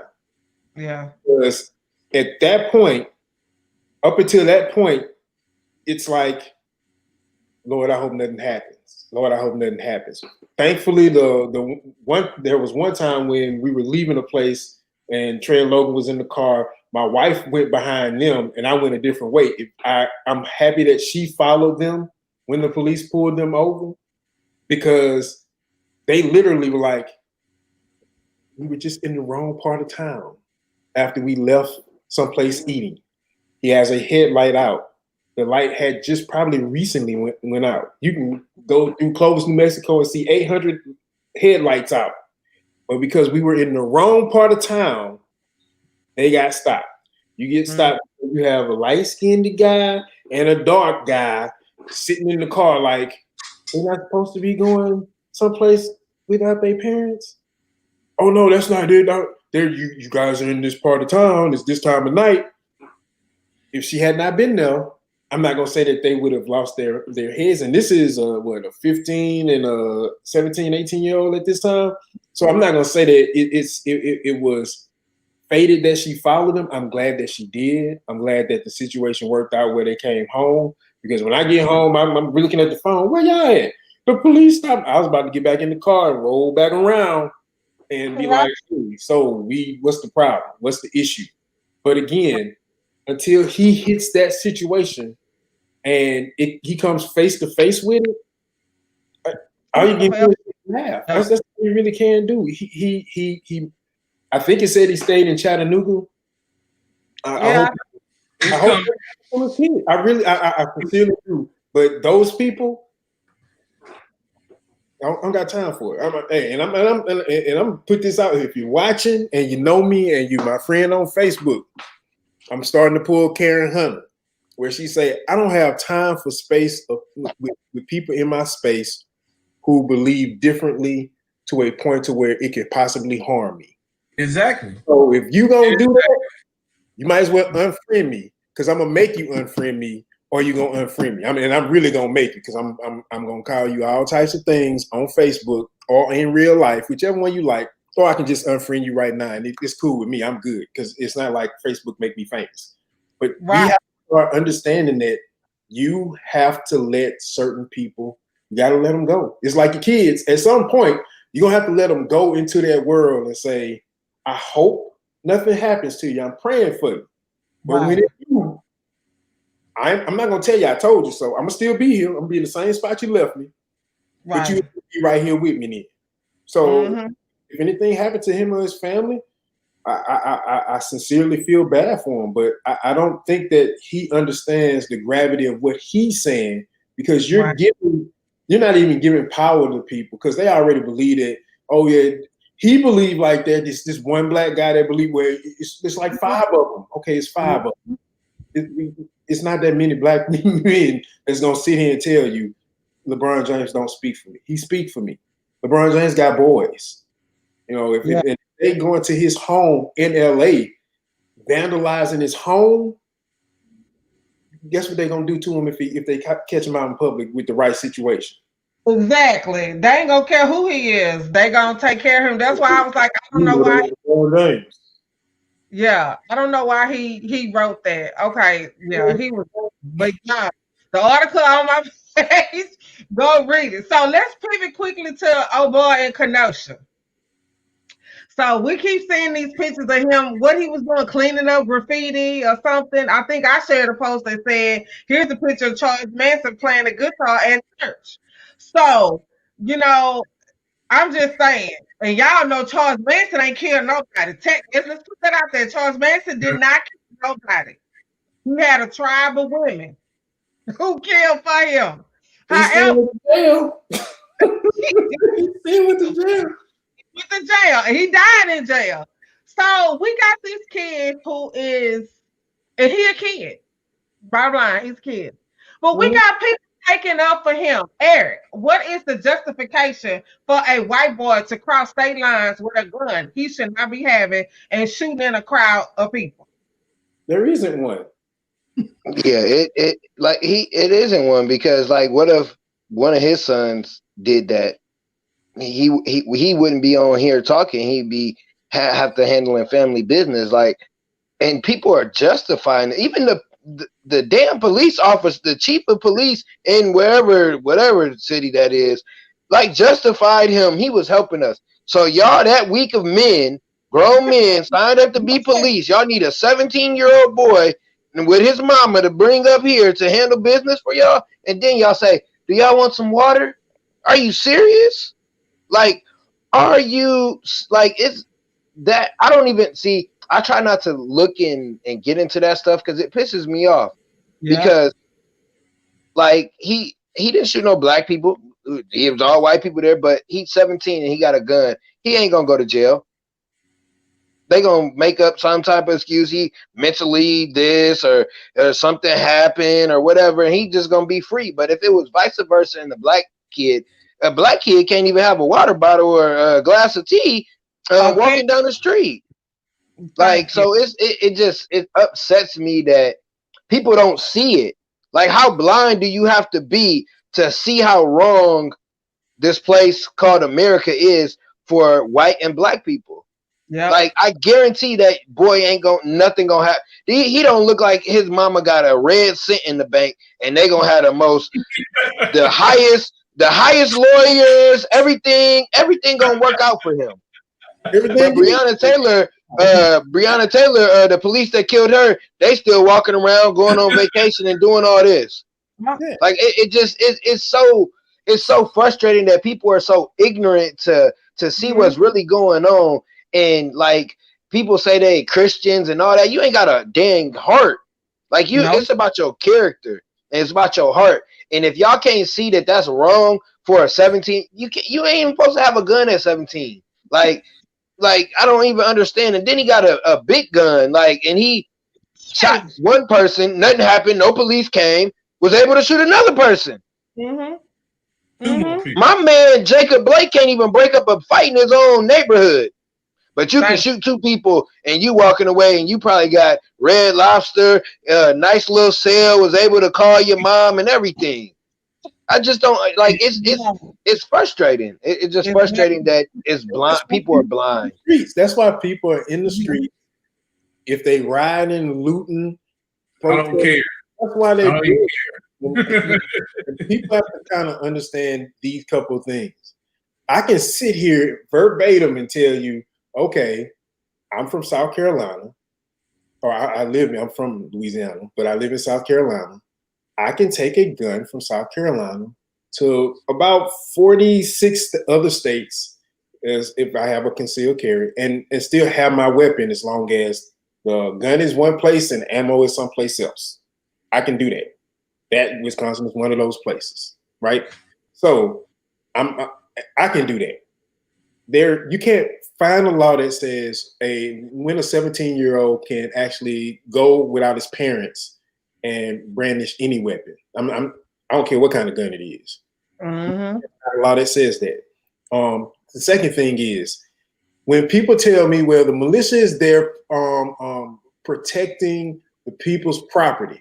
Minnesota law says, or Wisconsin state law says, the only people that are allowed to protect another person's property is the owner, someone who is kin, or who has some kind of stake in the business.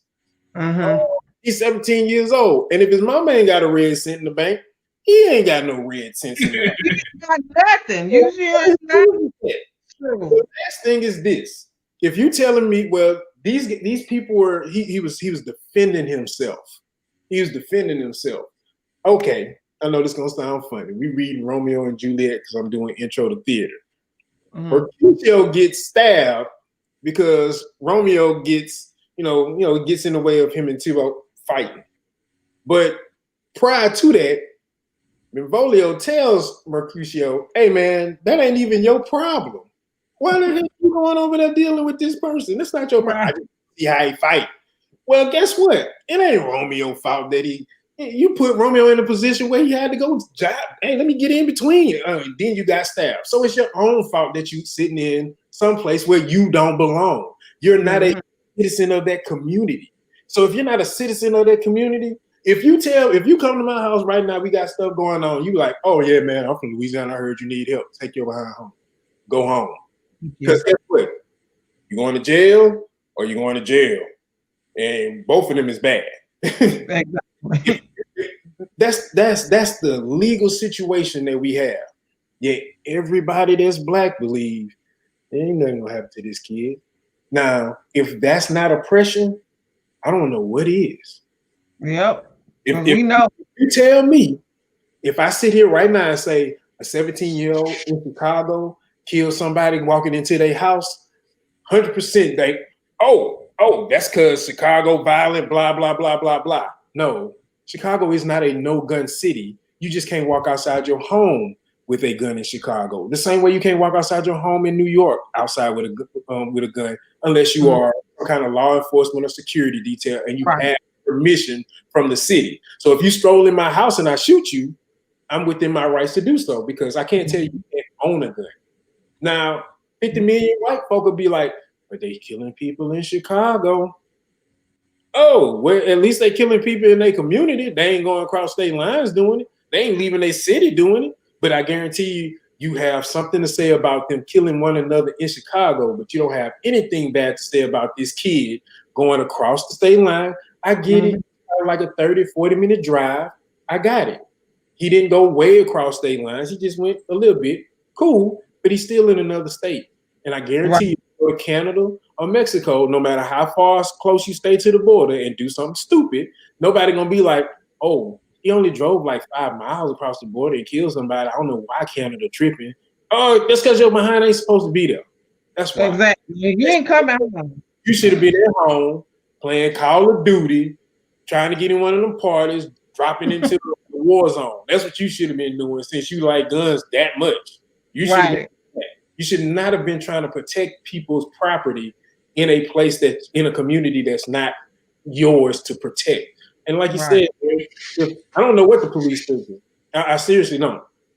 I feel sorry on one hand for the community that believes that I need outside interference or outside help to help me protect and serve.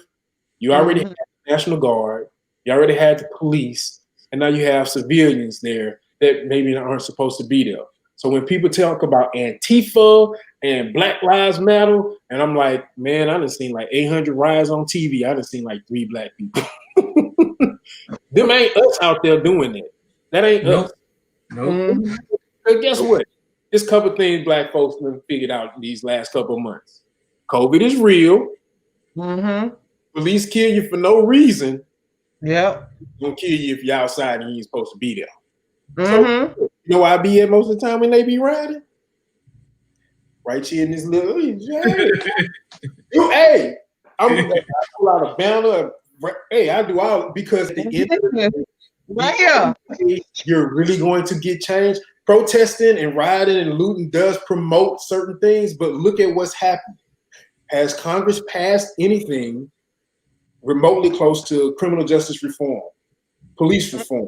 Has they? Well, we not for Brianna, but her killer's still loose. But you know, exactly, they're not doing anything because you know a lot of them are like, yeah, you know, if we do something, they're not worried about that. We worried about it, and sometimes civil unrest can make social change, which can go into laws, but you got the resident as Cat Williams say, you have a perfectly legitimate idiot running the country. So guess what? That's not supposed to happen. I'm not telling you to wait for a change in presidents. I'm not telling you to wait, but that's why it's important to know what is what's right, what's wrong, what the law says, what the law can and can't do. Sheriffs, I'm telling you right now, you want to defund the police and you want to be able to hold the sheriff accountable. The sheriff and the police ain't the same thing. Police do cities, sheriffs do counties. You vote for the sheriff all the time. You don't vote for the chief. That's why you want to defund the police for all you police defunding anti-crazies. That's the biggest difference. People control the sheriff. The sheriff is the oldest thing that you vote for in this country. It was one of the first things that people voted for. They voted for a sheriff before they voted for a governor. Imagine that. But you keep thinking, well, if you defund the police, where's that money going? Well, like my wife said, some of y'all need to spend that on education. And the rest of that you could put someplace else in, I don't know, into the sheriff, because I'm pretty sure some police officers will still want to be police officers and protecting and serving. It helps. But when you don't understand the conversation, you get on Fox News, on CNN, they kind of give you half of the story and just to keep the thing going.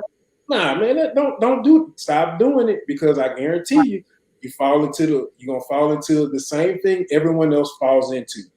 I'm gonna tell you what I heard someone's opinions, and it sounded good because they said this doctor and this person, but they don't explain the entire situation to you. They only explain a little bit. Remember our generation how we learned about, I'm sorry to bring this up, how we learned about sex. Sure that how you teaching your kids and how we got taught is not the same. Thanks, Harry. It don't happen until you're ready to have kids. That don't necessarily mean that I knew what sex was. Right. But guess what? I guarantee you that talk that I had with the boys is totally different than she had with me. So guess what? You have those same issues with everyday living, with everyday laws. We don't understand it because they don't tell us. And if we're not being taught it, when you sit here and you have these conversations about defunding the police and that's bad, defunding the police, who vote for police chief? Nobody. You vote for the mayor and you hope that he make a great decision as a police. Right, yeah. You don't control it though. And you can be like, well, I can vote the mayor out. The mayor can just fire the police chief and you be like, well, he doing good. He doing a good job. I'm gonna vote for him again. No, he's not doing a good job. He's just doing what he need to do to keep his job. So exactly. You gotta start thinking different and moving different in these spaces. Because if not, little white boy's gonna get off. He gonna get off. I don't care what you think. I don't care.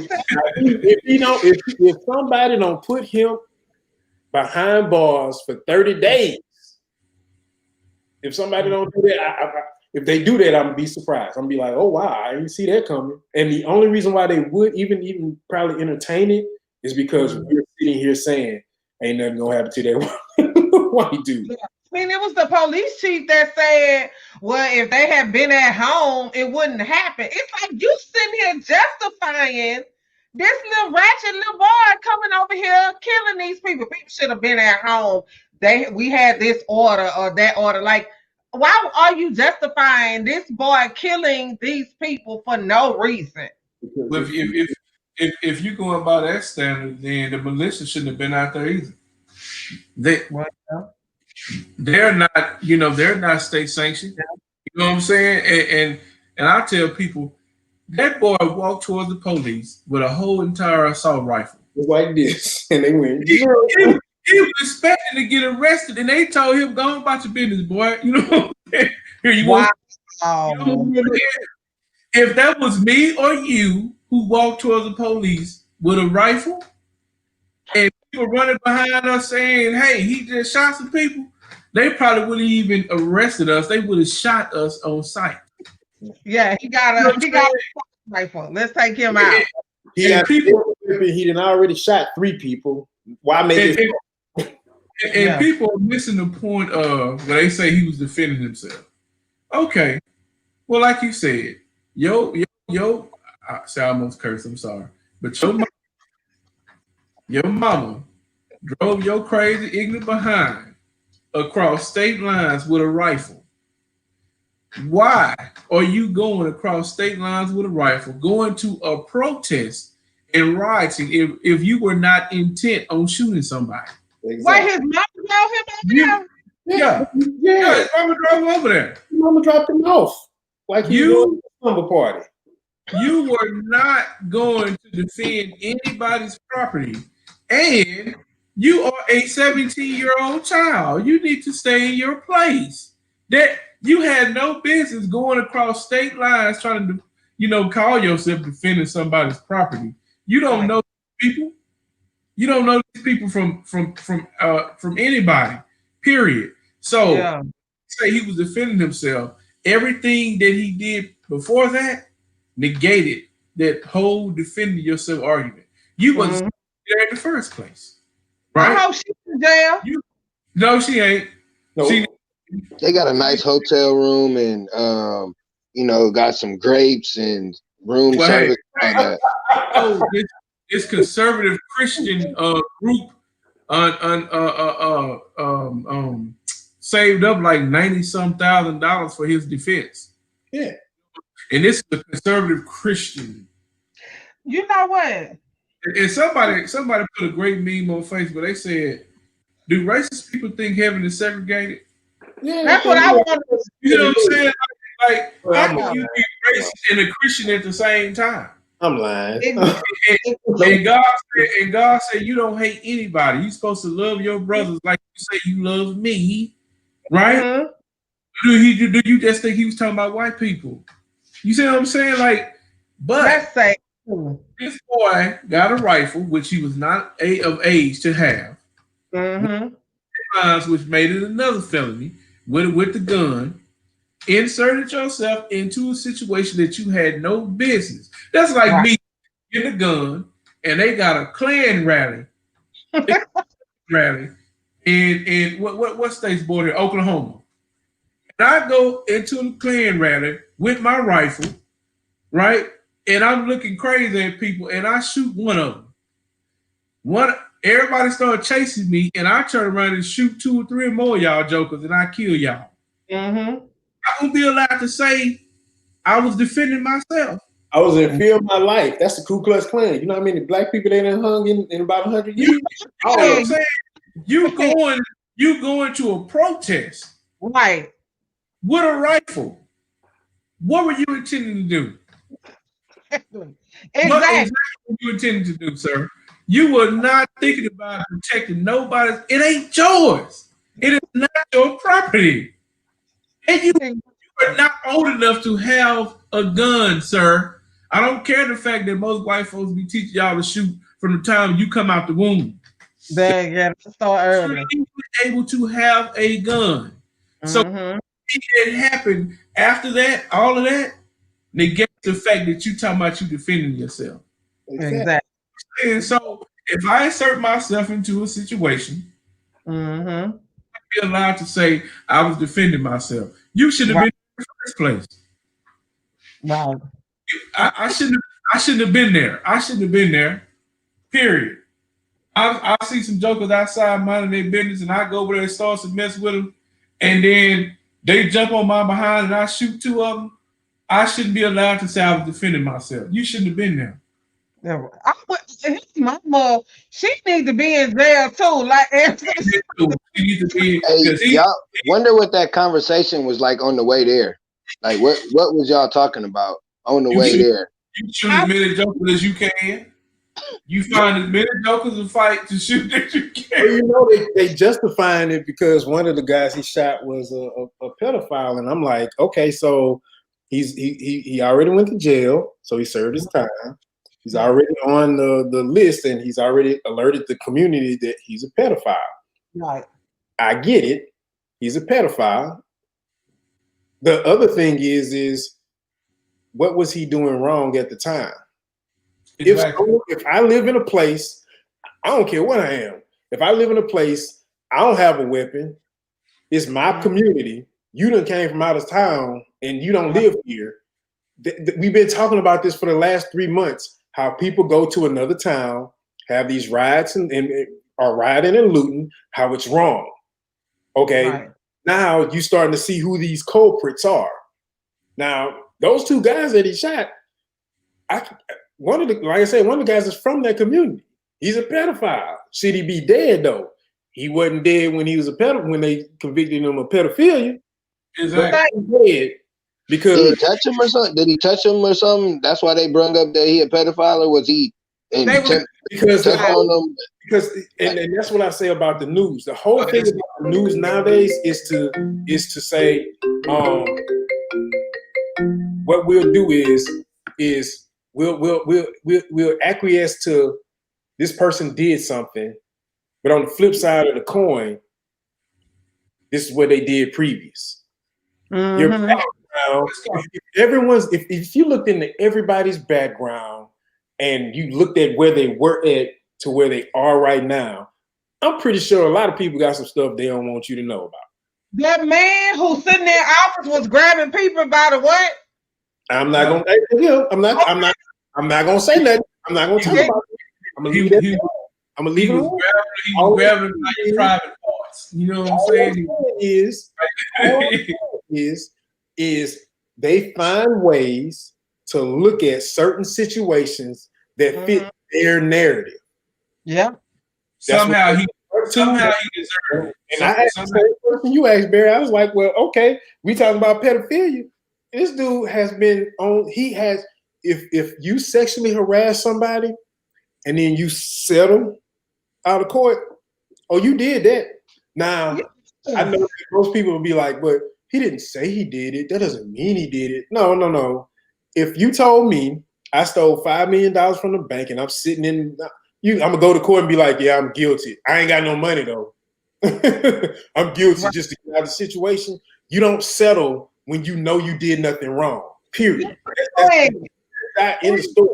Anybody that tell you different, the only reason why you settle is the same reason I settled when I went to jail for disturbing the peace. Because the DA was like, look, you pay this little fine, it'll be on your record for about 5 years, and then you can go home. If not, you got to tell them you're not guilty. Then you got to go talk to somebody else. Then you got to come back here, blah, blah, blah, blah, blah, blah, blah, blah. $160 just to leave me alone. I can do that. Yeah. That's the only reason why you'll do that. Now, Exactly. You're not supposed to give you 15, 20 million and a agreement to not talk about it. No, you ain't supposed to have that holding over my head. Hey, you settled out of court, so you could have did it. I ain't want my name drugged through the mud. Man, please look here. You had 26 people.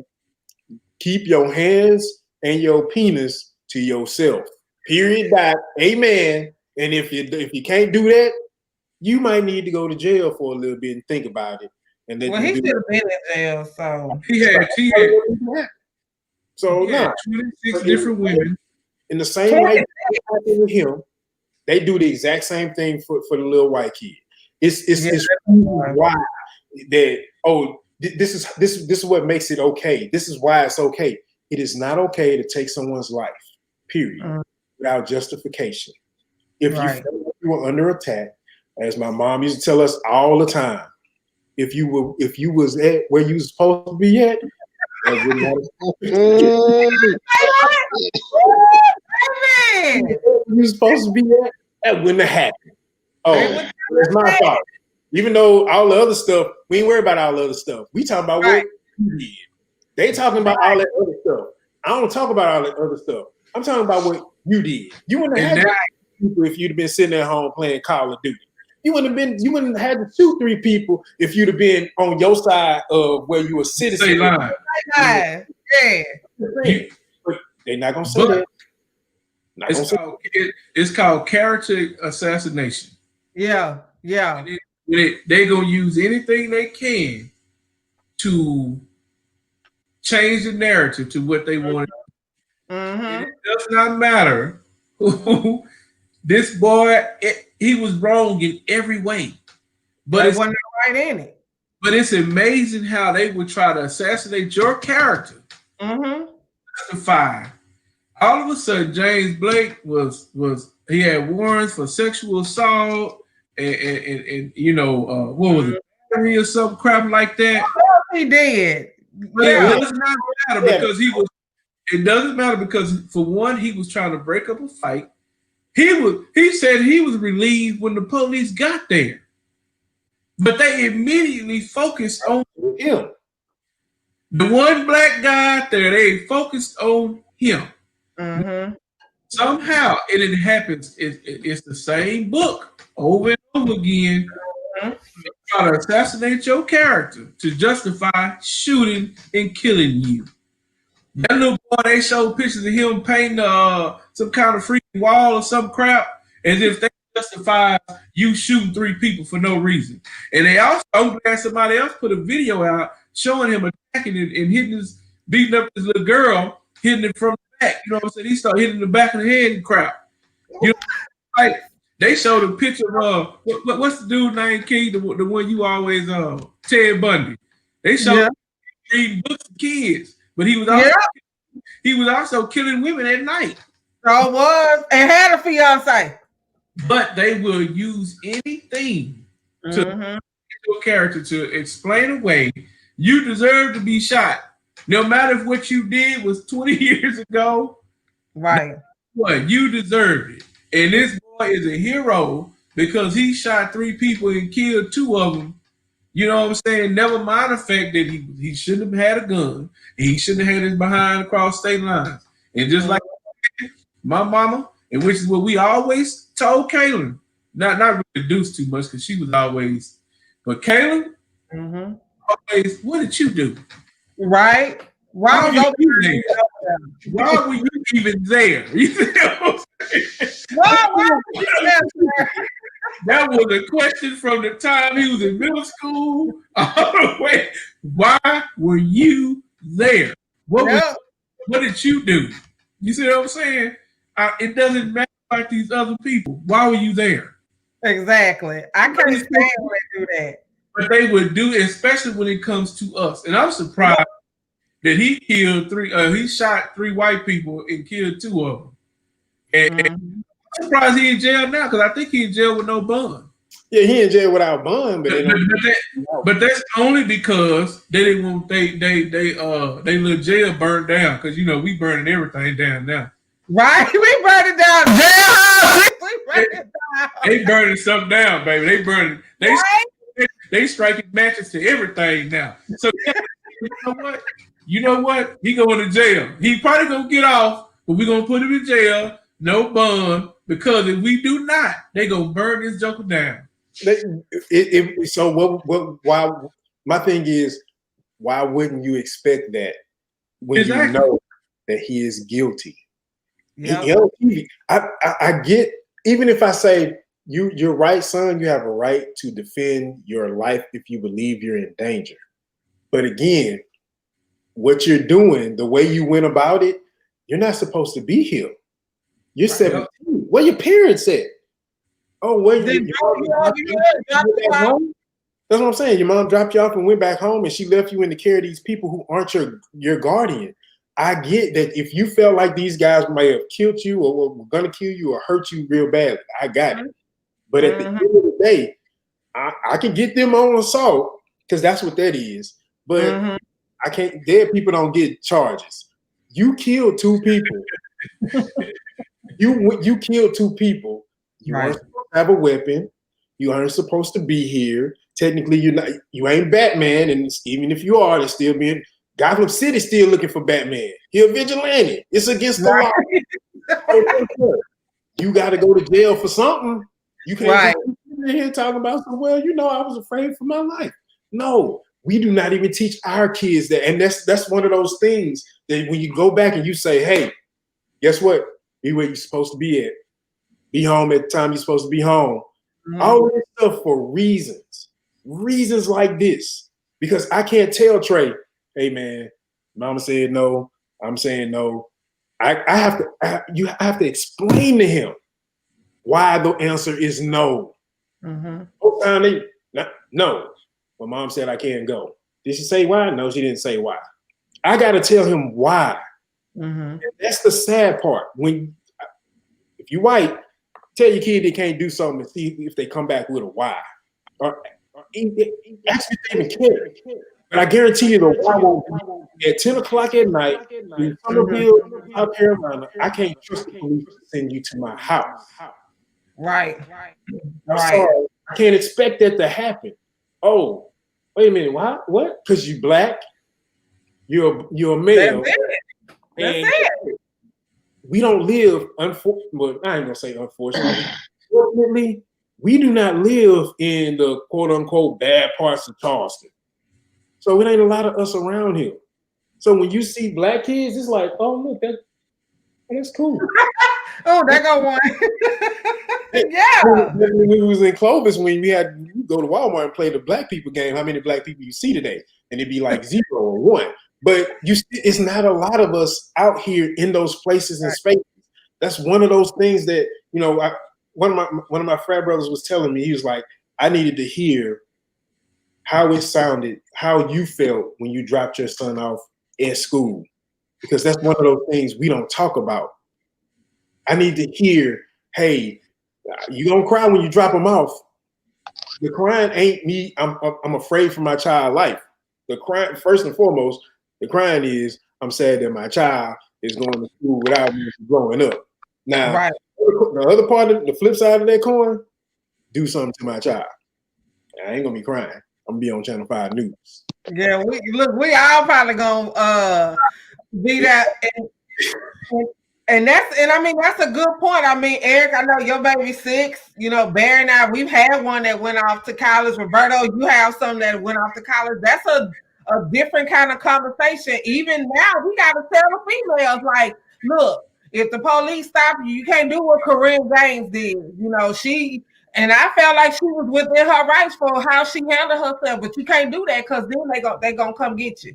They're coming back. They're gonna find something on you, to come back and get you. So that segues into my last question. And Takeda had a really good question that I want to pose to y'all, and we close out with, how do you maintain your mental health during this time by being the father of a target? Because think about it, our children, as much as we love them, they're targets. They are target. Kalen leave out of his house, my house, and he has a target on his back. He may be light-skinned, it don't matter. He may be handsome, all these other things, but he is still a black boy. And so there is a lot of things that go into raising kids with this target on their back. So how do you as fathers maintain your mental health?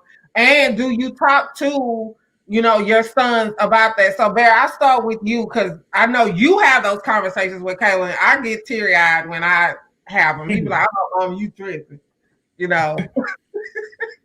Well, like you said, I've always been very blunt and candid with him. And I just, simply saying what's going on. How you taking it. I know it's a lot to take in right now. I know it's a lot going on with the pandemic, with all the, unarmed killings and shootings of black men. I know that you would like it to be a carefree existence that you have, but you don't. We don't. And sometimes, man, you gotta. I mean, if you believe, because everybody don't believe, but if you believe in God, it's a lot of praying.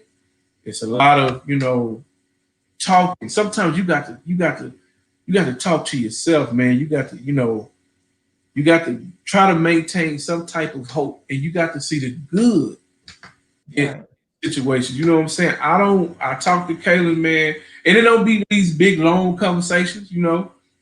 Hey, how you doing? What's going on with you? You know what I'm saying? How's everything going? Don't be out there in these streets. How you dealing with things mentally, honestly. Kaylin really don't take a lot. You know what I'm saying? He don't take everything so deep. You know what I'm saying? But because of that, I have to keep reminding him of the situation at hand. Now it's hard to remind somebody of all of this stuff and yet still maintain your positivity. Yeah. It's hard to maintain. Sometimes you wonder, what is the point of doing all of this? Right. You in a country, Doc Rivers, the coach of the Clippers, said it best. We love a country that don't love us back. Right? That itself will depress you. If you think about your day-to-day existence and the things that you have to do and have to be aware of in order just to stay alive as a black man and woman in this country, can really be depressing. Yeah. But you have to think about family, friends, honestly, the way people are falling off and dying in 2020, I'm trying to literally survive 2020. Yeah. And I'm thinking, I'm hoping that 21 has to be better than 2020. I tell Kaylin, look, man, I know things are not the best. It don't seem, a lot of things are going wrong, but everything is a cycle. Things are going wrong. Then you have times where things seem like everything is going well, but you have to be around for when that time comes. Right. I work in the ER. I've been dealing with mental health for over 20 years. And I see people now coming to the ER. They just can't take it. Yeah. Just even being trapped in the house is mentally draining. For us black folk, particularly black men, being black in this country is exhausting. It can be exhausting. When you think about the conversations we have to have that other people don't have to have with their kids. Yep. When you think about what you have to take account of before you walk out the door, it is no longer this innocent, happy-go-lucky type deal. You have to literally say, you know what? I need to do this, this, and this when I walk out this door. You know what I'm saying? It's a lot, but I just say, stay prayed up, talk to you people. I feel like God is showing us what's important. Yeah. Because there's a lot of people that's left recently, not even because of COVID, but cancer, all kinds of stuff, man. People are leaving here left and right. take all of that into account, you know, people dying, COVID-19, you know, the racism, the political. Yeah. It's a whole lot to take in. It's a whole lot to deal with. But we got to find the silver lining in the clouds, man. Kind of way. You got to find. You got to realize that it will not. You pray and hope that it will not always be like this. Right. Right. You know that it will not always be like this, and we must realize that we have to vote. And I hate to take it back there, but part of the problem is all of this stuff that we doing, protesting, boycotting. It doesn't mean a thing if you don't get to that ballot box in November. It means absolutely nothing because the same power structure would be in place, and the same thing will continue with people who don't believe that racism is a thing in this country. They don't believe that black folk is getting killed more than white folk is. They don't believe any of that. They don't believe that we have a target on our back. They don't believe that systemic racism is a thing. They don't believe that the police are out here killing folk. They think that anytime they shoot anybody, it's justified. Yep. So now we have to, you know, black folk, we have to come together, man, as a unit. Not, you know, it can't just be, well, as long as my family is good. No. As long as my family is good. It has to be, like you said, bro, the village, man. Everybody, because we're not getting help from anybody else, anything else. Yeah.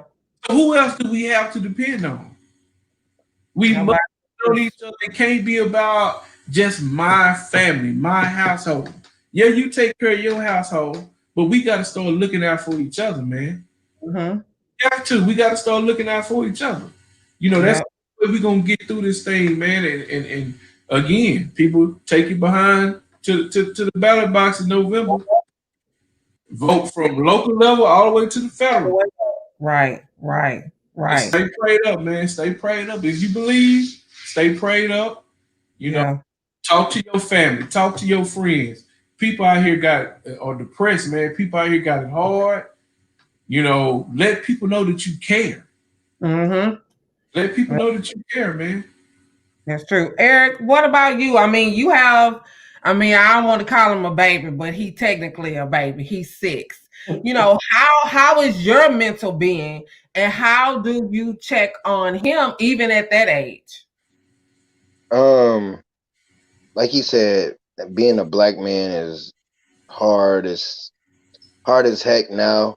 Like, it's so much going on, just being a man in general, but then being a black man. So for me, I get around other positive black men. We talk about these situations, people being transparent, and like Barry said, you got to stay prayed up. You got to stay in that Bible. You got to have God on your side.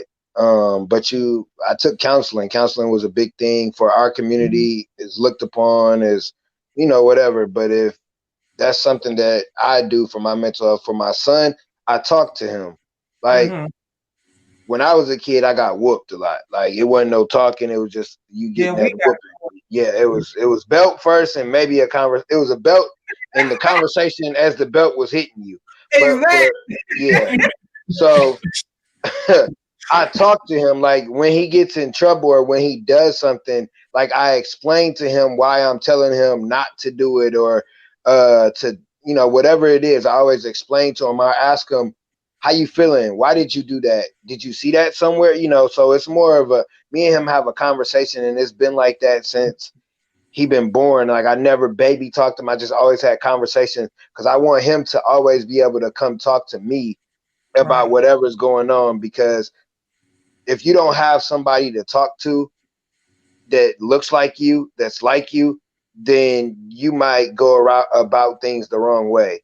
So it's always about having a conversation. And I'm like that. I work in a school, so I'm like that with all kids. Like, it don't matter. Talk to me. Come. I can help you if you tell me the truth and you talk, rather than you lie to me and then I go fight for you and then I'm looking dumb because I try to look out for you. So I think a conversation with with a younger generation is better than scolding them. And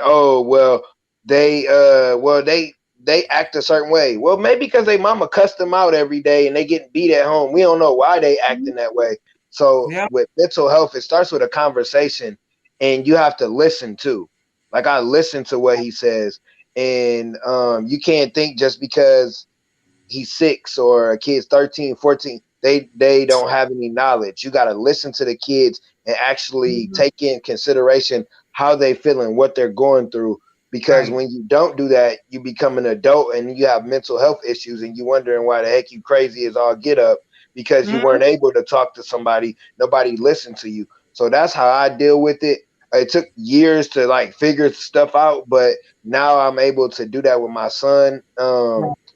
It'll be able to help him as he gets older, and when he goes through different things, he knows he's able to come talk to me. It's not where he's holding it in and then Right. he going crazy or doing something stupid. So it starts with a conversation, and then you have to listen.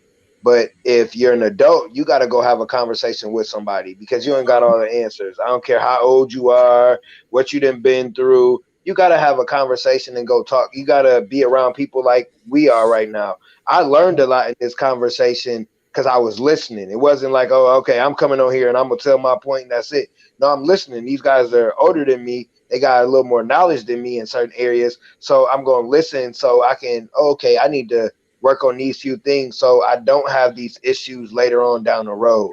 So that's how I deal with it. I think that's how we should deal with it, by a conversation.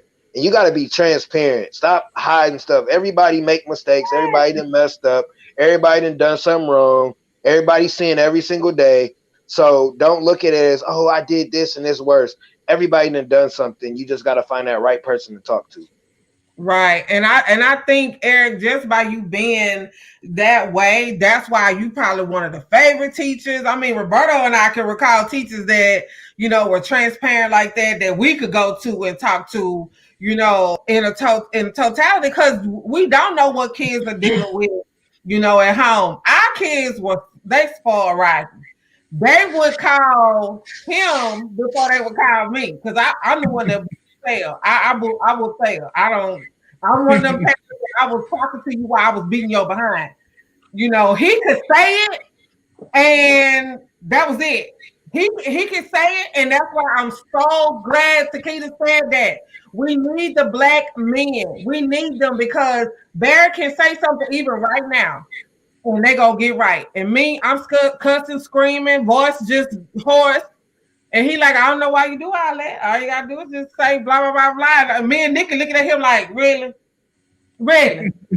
But I think you made a really good point. And we in this community, we don't focus on mental health, and we need to start doing that. We need to remove the stigma of going to couch it. I go couch it. I know I wear her out, baby. She earn every dime she get. But I'm going to talk to her because Roberta that fell out. I grew up in a household where you didn't share anything. What going in my house stays in my house.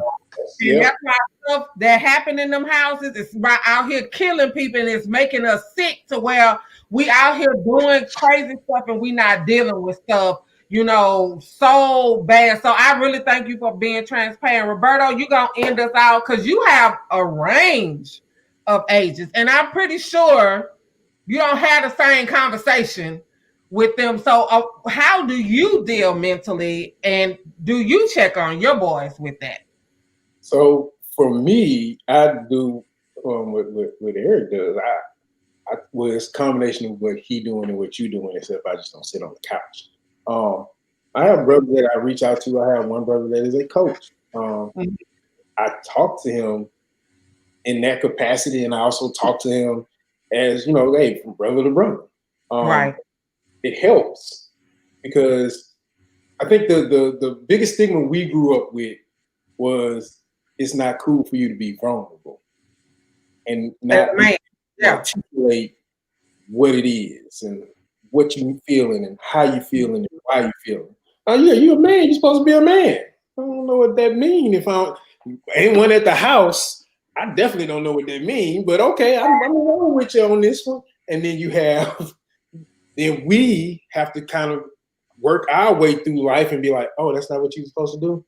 Oh, my bad. Didn't know that. How you don't know that? Well, I don't know it if no one ever tell me anything different. Right. So talking to people that have either professionally or personally, that you can be vulnerable with them and say, I'm struggling. I'm struggling. I talked to my wife. I don't like. Babe, I'm struggling with this.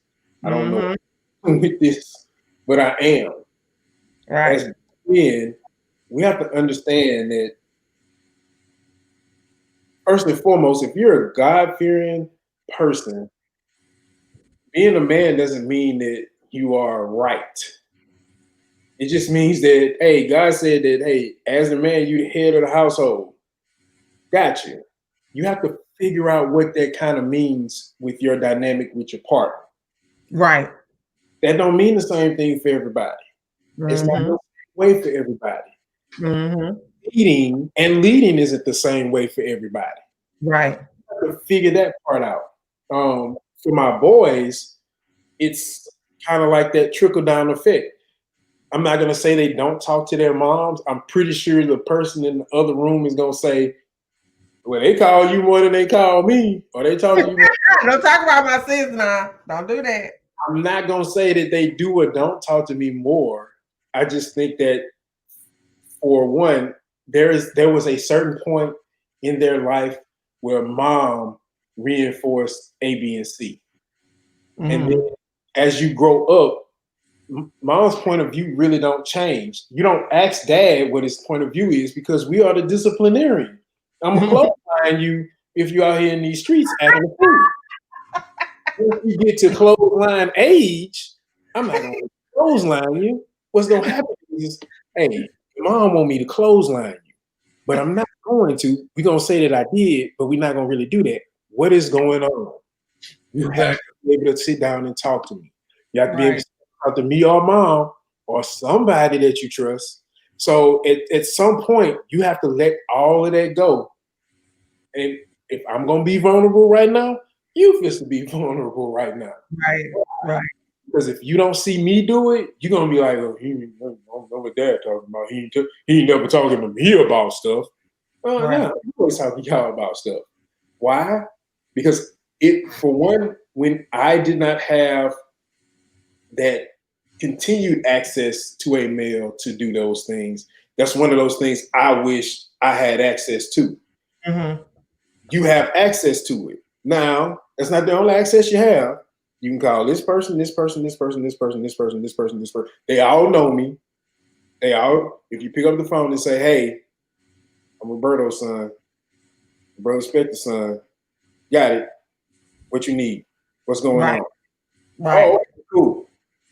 This is what you need to do. Hey, but don't tell your dad because he might jump off the top rope and drop kick you. Okay, I'm not going to say that. But the only reason why I felt like that was important for me was because, man, it's 6 different persons. Man, you got to be kidding me. And they personalities range. And it's weird talking to them some days, and some days it's like, oh, man, we're like, I wish you could pop a beer open or have a drink with your boy, but you can't. That is that way. And you have to be able to be in the moment with them. And some days you have to figure out, okay, what's in the moment? Shut up and listen. Just, I'm good. Just keep going. You're not mad? No, I ain't mad. What am I be mad for? Hey, trust me. Been there, done that, got the t-shirt. And this is why I got the t-shirt. Now, if you want it, you can have it. Now, you're on your way. But I'm pretty sure you want to wait. But you have that conversation with them, no matter how hard it is. And then there are some days I've had that conversation, and a couple of days later I had to have that conversation with somebody else because I'm like, hey, man, I really struggled through this. Did I say the right thing? Right. No, that was it. Oh, because I don't have all the answers. Right. I don't know. Hey, guess what? 25 to 13, it's still my first time on earth. It's still my first time being a dad. Just because you got sick, you can have 6 or 60. You don't know. You see, and you can't. and you're hoping that they're being vulnerable. You're hoping that they're being honest and open. But in case they're not, you got to have that backup plan. But hey, look, so I'm telling you, and I do this a lot. I put it on their moms. Hey, now if you tell your mom, all night, and I don't feel like listening to it from you. And they like, oh, yeah, because they do be tripping. Yeah, they do be tripping. That's why I'm telling you to talk to me, because they be tripping. But guess what? We still had a conversation. Right. I still backdoor them and be like, so this is what we talked about. Don't worry though. Please don't jump over the fence. Don't go through the door. I already took care of it.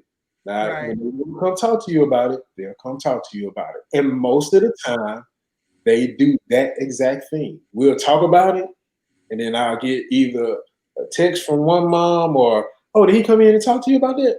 Yeah, he talked to you about it? Yeah. Oh, he talked about it. We good. They always come to you first. They don't always come to me first. Yeah. They come when they know that it's an adverse conversation. Something easy. They know that. What do you think about that? Again, that openness, men, if you're listening, I don't care how pissed off you are at your baby mama that y'all not together. It is imperative that your kids see you work as a parent. There's no such thing as a co-parent. Nobody in this house co-parents. It's got what, 1, 2, 3 households. Nobody co-parents in any of them households. If one person said it, that's what they said. Man, you stuck like Chuck, man. You can give me next week. You stuck. Do not lose the ability to parent your child, women too, based on the fact that y'all not together for whatever reason. I don't care what he doing. I don't care what she doing. My wife said something the other night that was so profound, I didn't even think about it this way. These kids are not yours. They're not yours. When you 55, how old will your oldest be? Think about it. You got to say it. Think about it. Think about what your mom, and she rests in peace. Think about what your mom told you, I don't know, when you was grown and you was like, wait a minute, I paid the electric and the mortgage, the car note. My mama don't even live here. So you're raising them. Right. At some point, they leaving. They are their own entities. Right. And all you are here to do is to make sure that you put them on the path and hope that they stay on it. Hope they stay. Once they get, hey, you got a job? What you? Oh, okay, that's nice. All right, I'm supposed to go to bed. Bye. Nobody in their room. Nobody. They're not yours. So at some point, you have part of that mental health has to be. I know I'm raising this person to be an adult at some point, and at some point they're gonna make decisions, and they're gonna come in the house at 3 o'clock in the morning after the club, and they're gonna do crazy stuff. Don't sever that conversation. Don't sever that connection. Don't sever that communication. I know I can call Reverend Nelson at any point in time and say, "Mama, I just don't know. I may not always like the answer that she gives, but at least I know I still have that connection with my mom." I can call Robert Austin. I can call Byron Nelson. I can call Face 2. I can call any four of them and say, I got an issue. Because they didn't say, well, you my child. You're going to do what I say. Well, they did do that a couple times. I'm lying. They did do that. We all say it. Yeah, as a whole, right now, I'm still a child. I'm just 44 years old, they child. Ain't nothing new under the sun for them. There's a couple things that's still new to me. I don't know. So who you gonna get that wisdom from?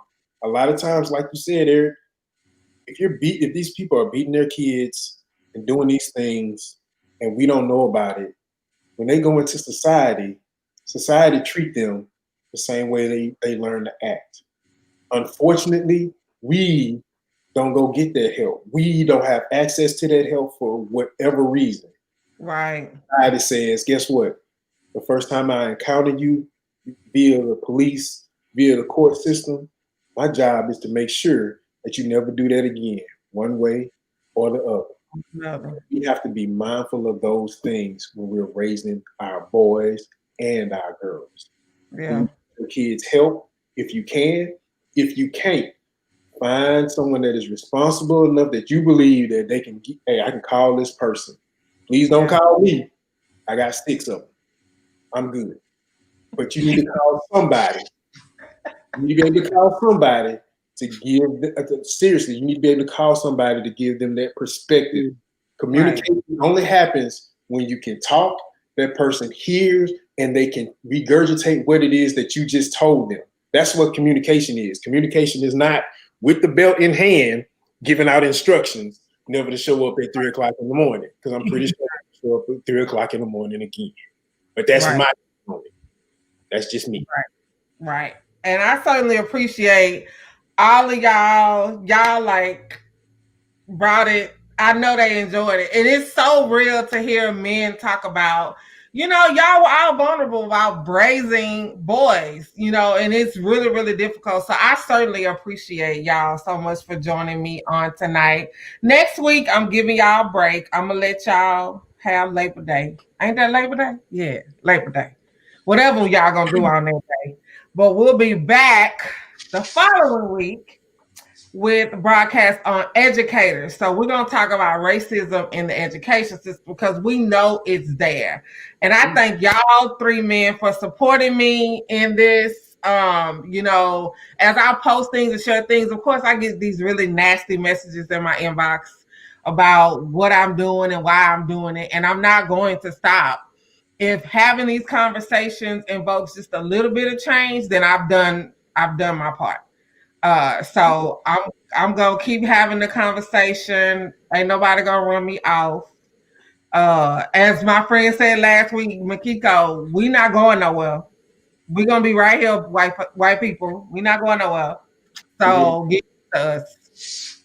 We're gonna be here. So thank y'all for joining us. Y'all have a good night. All right.